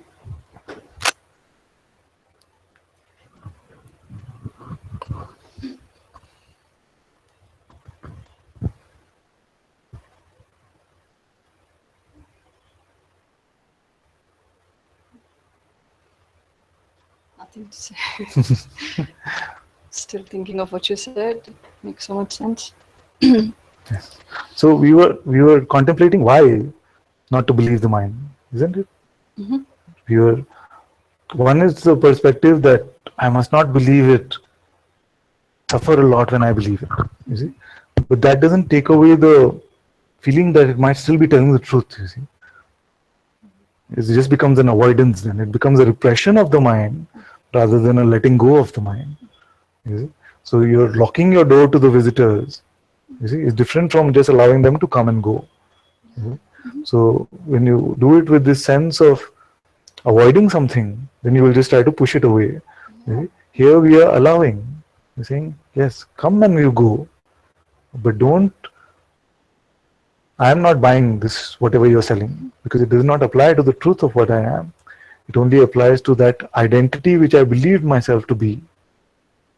You see? So then it is no longer repression, it is a simple release, actually. It is allowing. So when you say don't believe a thought, you mean just let it pass. Let it pass. That's yes, what you mean, yes, right? Yes. Yeah, there's no repression in that way. Yes. And like you said, why do you need another voice to confirm what you already are? Yeah. So,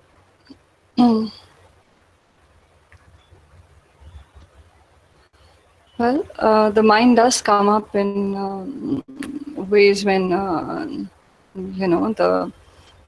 that I'm not already that, and I have to work towards that. Yes. Other thing, don't bother about it, but this is that thing that, it seems that something to Get to, for sure. It feels like that because so when it tells you a story like this, it's bought more often. That's what you're saying. Yes. Yes. So when it tells me that story, yes. I do believe that and Yes. don't want to. So then can we ask the mind,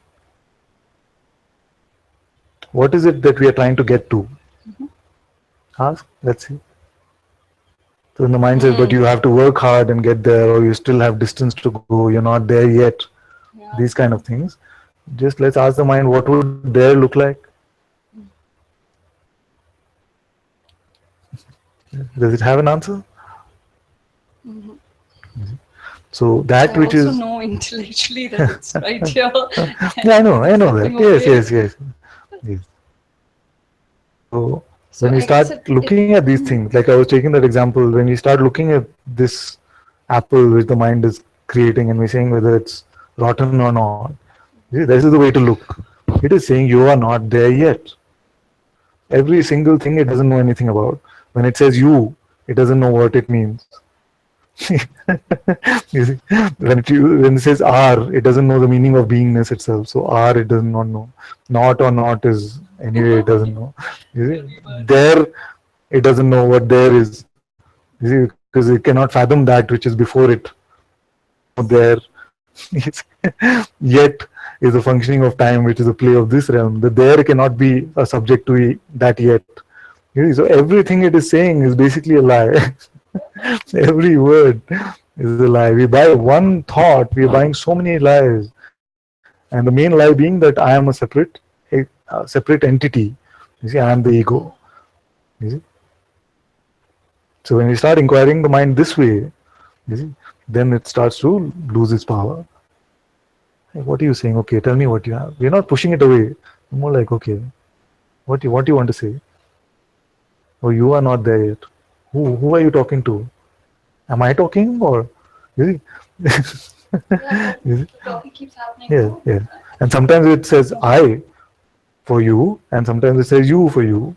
See, I should not have done this. You see, for those who are more guilty minded, they will believe ideas like I should not have done this. I should. Yeah, yeah. And So identified, I think. yeah. But funny, sometimes we buy the thought which says I should not have, and sometimes we buy the thought you. So is it what is my relation to the mind? Is it I or you? That itself is not clear. You see, so these are the reasons why we don't believe the mind. Not that we are pushing, avoiding something. We are looking at it and saying that this is just like a con artist, you see, or it is the fake interpreter I spoke about, you see, which is looking at life, which is arising, and interpreting it in a false way, you see, or at best just like a little child who has a lot of opinions. You see. So opinionated child. Yes. So because it has always been showing up and we've been reporting. So it's like somebody who always came home and says, give me lunch, give me dinner, give me, I want something cold today. I'm not feeling so well, do this, do this. And we've been catering, because it's been showing up since we were so small, you see. And nobody ever told you, why don't you question this guy that comes? You see. So one day your mother comes home and says, why are you giving this guy dinner? Why are you giving? Because he comes and asks, but who is he?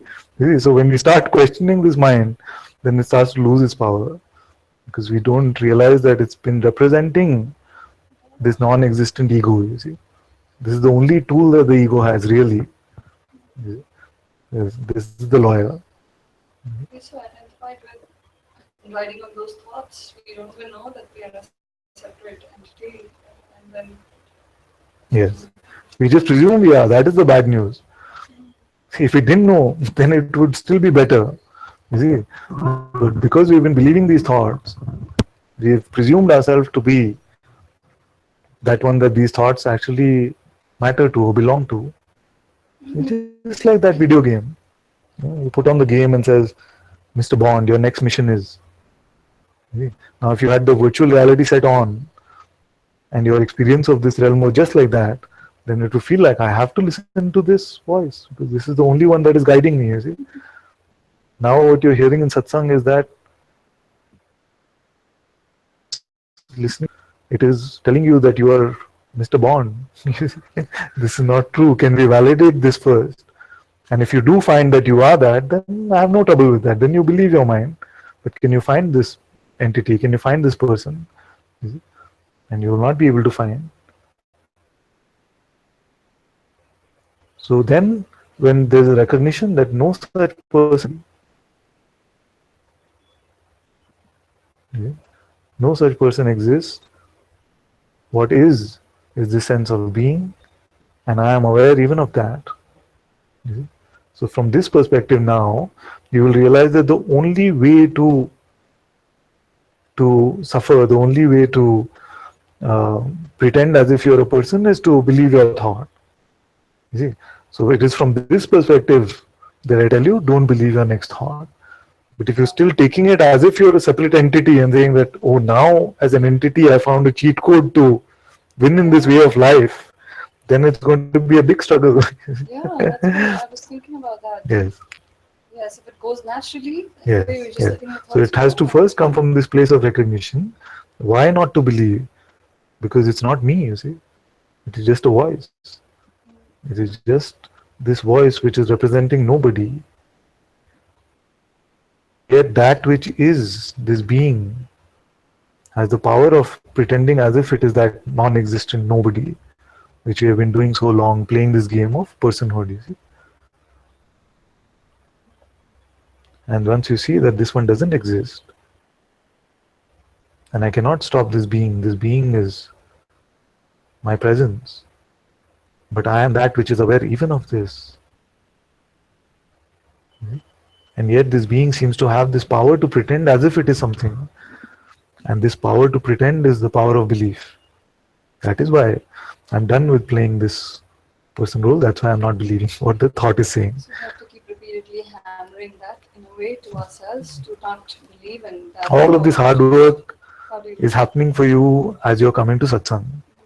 Because most of the things which are spoken here is your inquiry. Is automatically this is happening. So what will happen now, you see, is that to believe will start feeling like more effort. As you look through this, and many in satsang will be able to report this to you, that it is to believe which is more effortful, more troublesome. The dropping of belief is just natural, you see, because our addiction has been to pick up the cigarette, you see. So it seemed like it is more natural to smoke, but actually when we go through the withdrawal symptoms a little bit and we've gone through them, then you'll find that it's so natural not to pick up the cigarette, to put down the bag, to put down this basket of personhood and to carry it on our head. But because our habit has been to carry it, it can seem like difficult to put it down.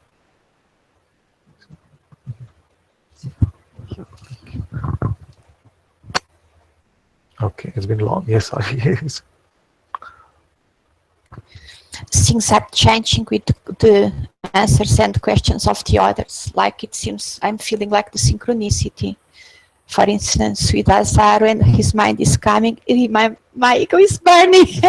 It seems that in an energetical way it's the same thing.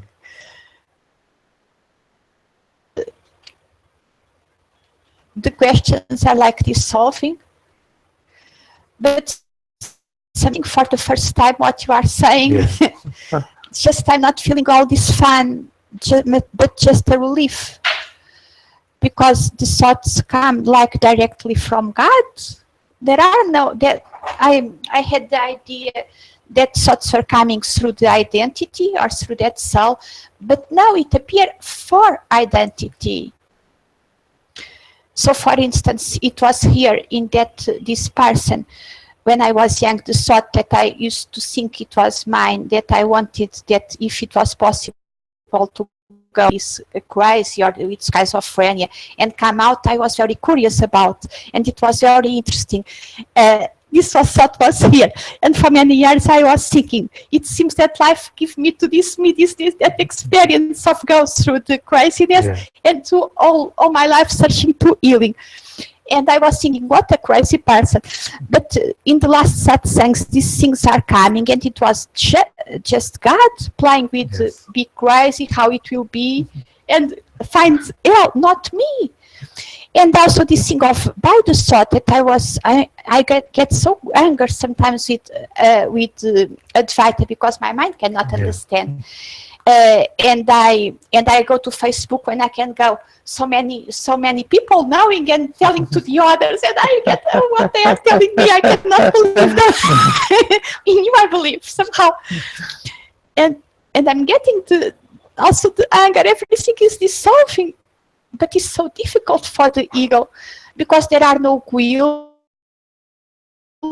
cruelty, all these awful things that I thought I was dealing through another knife. It was life. Just at this thing that is finding how God can play with this awful, with suffering. Because it's God's suffering, okay, also. But I'm feeling this also in a very tight space. Perhaps it's why it feels like suffering, because in a higher space, it's nothing. It's the only thing. Because also this identity is just like a thought, believing other thoughts, and it will dissolve in complete nothingness. So somehow we need the body to give some references, that the stuff about the body. Because if I was not allowing this body to exist, that about the body, I could not go through this perception. So I need, and also I'm getting sometimes during last weeks, I just came for a week in India.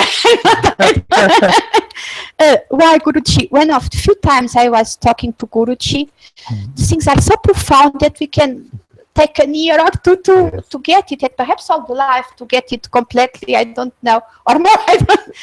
Because one time Guruji was talking to me about the man that was searching for him because one time, and I knew that this body was very weak, but anyway I was not finding a relation because I was not with the terminal ill, but somehow my mind was fighting with the desire, I will let this body die, or I must be attracted use this body for find something. But this is not important, these things. That's good. And about Lazarus, the thing of use a dead body to find the truth. And now I'm getting last week's the questions of the body. The body by itself is not important. As for most. But we need it. Sorry, Father. For most, you can feel like discovery that you're discovering your presence within your body. You see, but as you keep looking at this, as you keep exploring this presence, you find that it is just the body is within this presence. Although your initial experience is that is the presence which I am discovering within the body. So you find more and more that this body, all this universe is actually the body of this presence. So, and yet the sensations of this body, the sense of centrality of this body, that can continue. It can seem like I'm looking, like some individuality. It's like some sense of, oh, I'm looking out through these eyes. I'm hearing through these ears. These intimacy of these sensations seems to be primarily with this one body, isn't it? So that can continue with this. Although there's a clear seeing that all of that is appearing is within the same being, the same presence. So neither we have to be too protective about the body, neither we have to be too reckless about the body. Just moderation. It's a beautiful instrument. But if I will dissolve completely, it is not the body that will give some references, the look. If you dissolve all because identity, also I feel the tensions in the body, and something is fighting to maintain tensions as a reference, but they will dissolve. So it seems I will be. And separate energies and all the separate ideas, they dissolve. Yet the sense of the body will continue.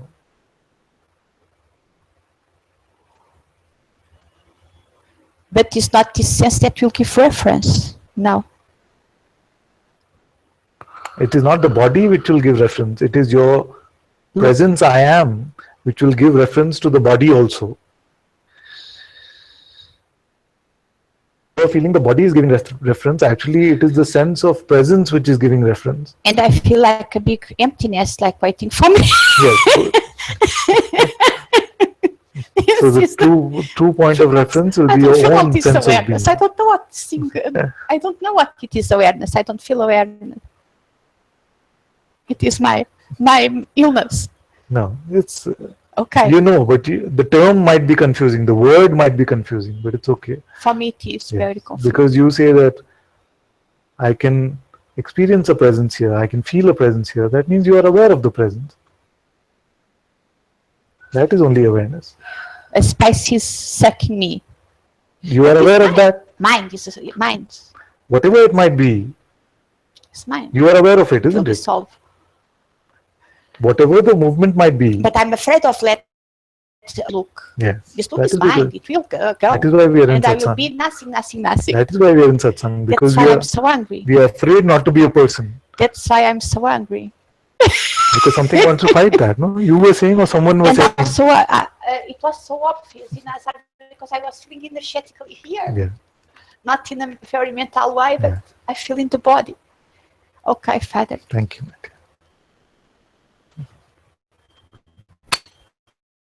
The birthday girl will sing a song? What time the kids have to go?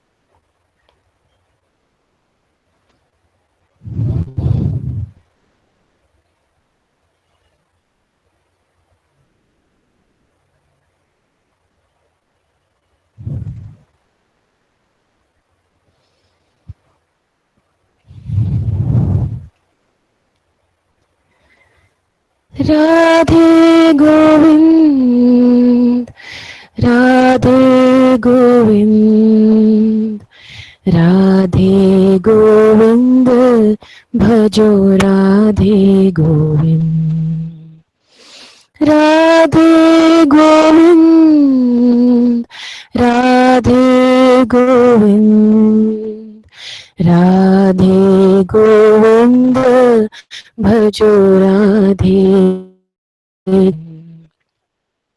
Radhe Govind, Radhe Govind, Radhe Govind, Bhajo Radhe Govind, Radhe Radhe, Radhe Govind Radhe, Radhe Govind Radhe, Radhe Govind Radhe, Radhe Govind Radhe, Radhe Govind Radhe, Radhe Govind Radhe, Radhe Govind Radhe, Radhe Radhe Radhe, Radhe Radhe Radhe, Radhe Govind Radhe, Radhe Govind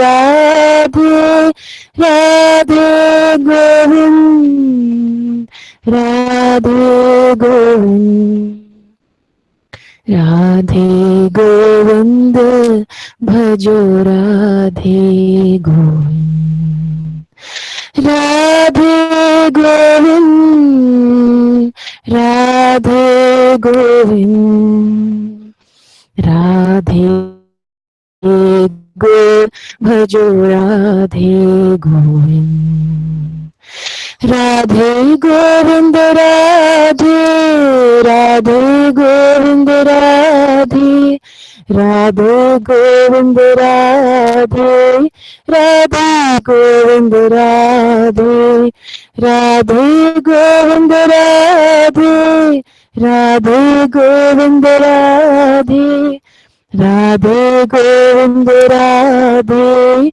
Radhe Govind Radhe, Radhe Radhe Radhe, Radhe Radhe Radhe Radhe Govind Radhe Radhe Govind Radhe Radhe Govind Radhe Govind Radhe Govind Bhajo Radhe Govind Radhe Govind Radhe Govind Radhe Govind Bhajo Radhe Govind Radhe Govind Bhajo Radhe Govind.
It's tiredness in Satsang is too much. Just bringing up so much guilt, like I can't stay awake.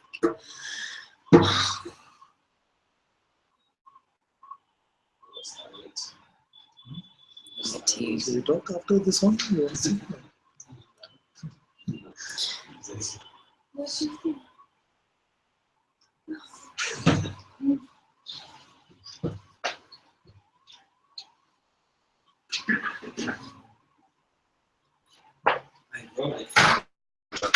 Did you invent the song? Practice. Practice the song. There's like I got two messages in this violence going on outside in Bangalore. Violence. To the Kaveri? But you have to pick up the Yeah, kid. even on CA. That's true.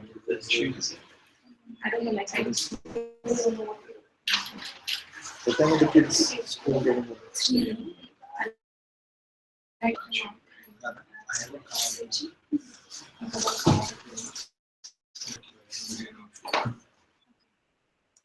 Yes.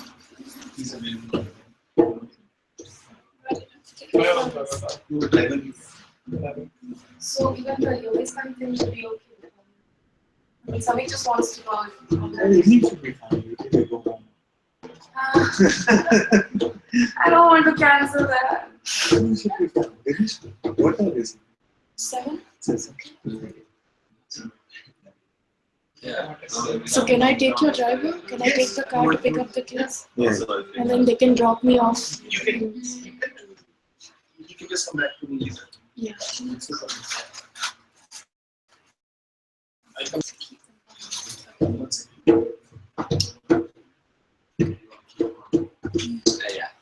Hey, one of my friends was supposed to come meet me and she said I'm not coming. Can you check? Where is it going on exactly? Mysore Road, then your Tamil Nadu registration vehicles, they're storing and all. And Mysore Bank Circle. Indiranagar, is there anything? I mean, that's all I'm concerned about right now. No, but schools are declared. they've asked parents to take back their children. And IT companies are also do that. So maybe some of us will go with them. Actually, I was thinking What of time is going, but so I have to feed them food, and I'm scared to like take them anywhere. Like, I'll bring them here. Is it okay? You guys will still be here? Yeah, I'll do that, and I don't want to go. Just stay here. Everyone can stay here. Yeah. Because if there is Probably go violence- down and eat something. I have to go 100 feet and 12 feet. That's why we're still. If you want somebody to come with me, I'm sorry, I'm like a cat. So if we go Donglur flyover, we go down 100 feet. So I'll come back for it. Maybe 2-3 guys can go. Oh, wow. Bodyguards.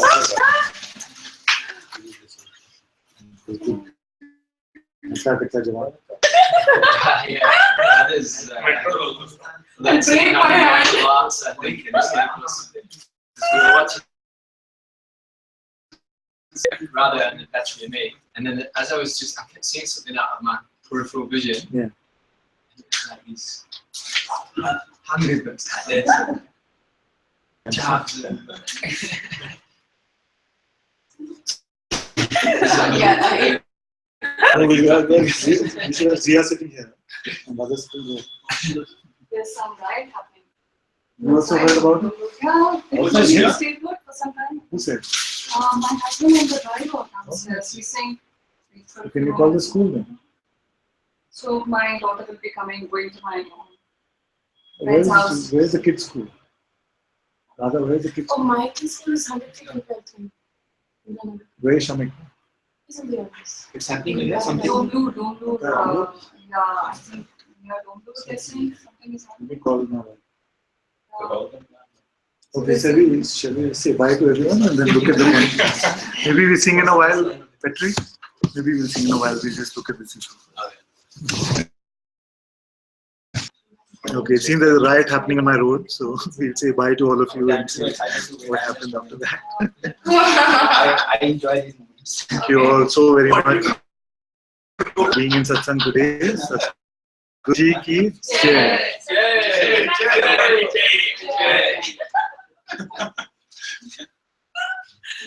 Thank you, Ram. Thank you, my dear.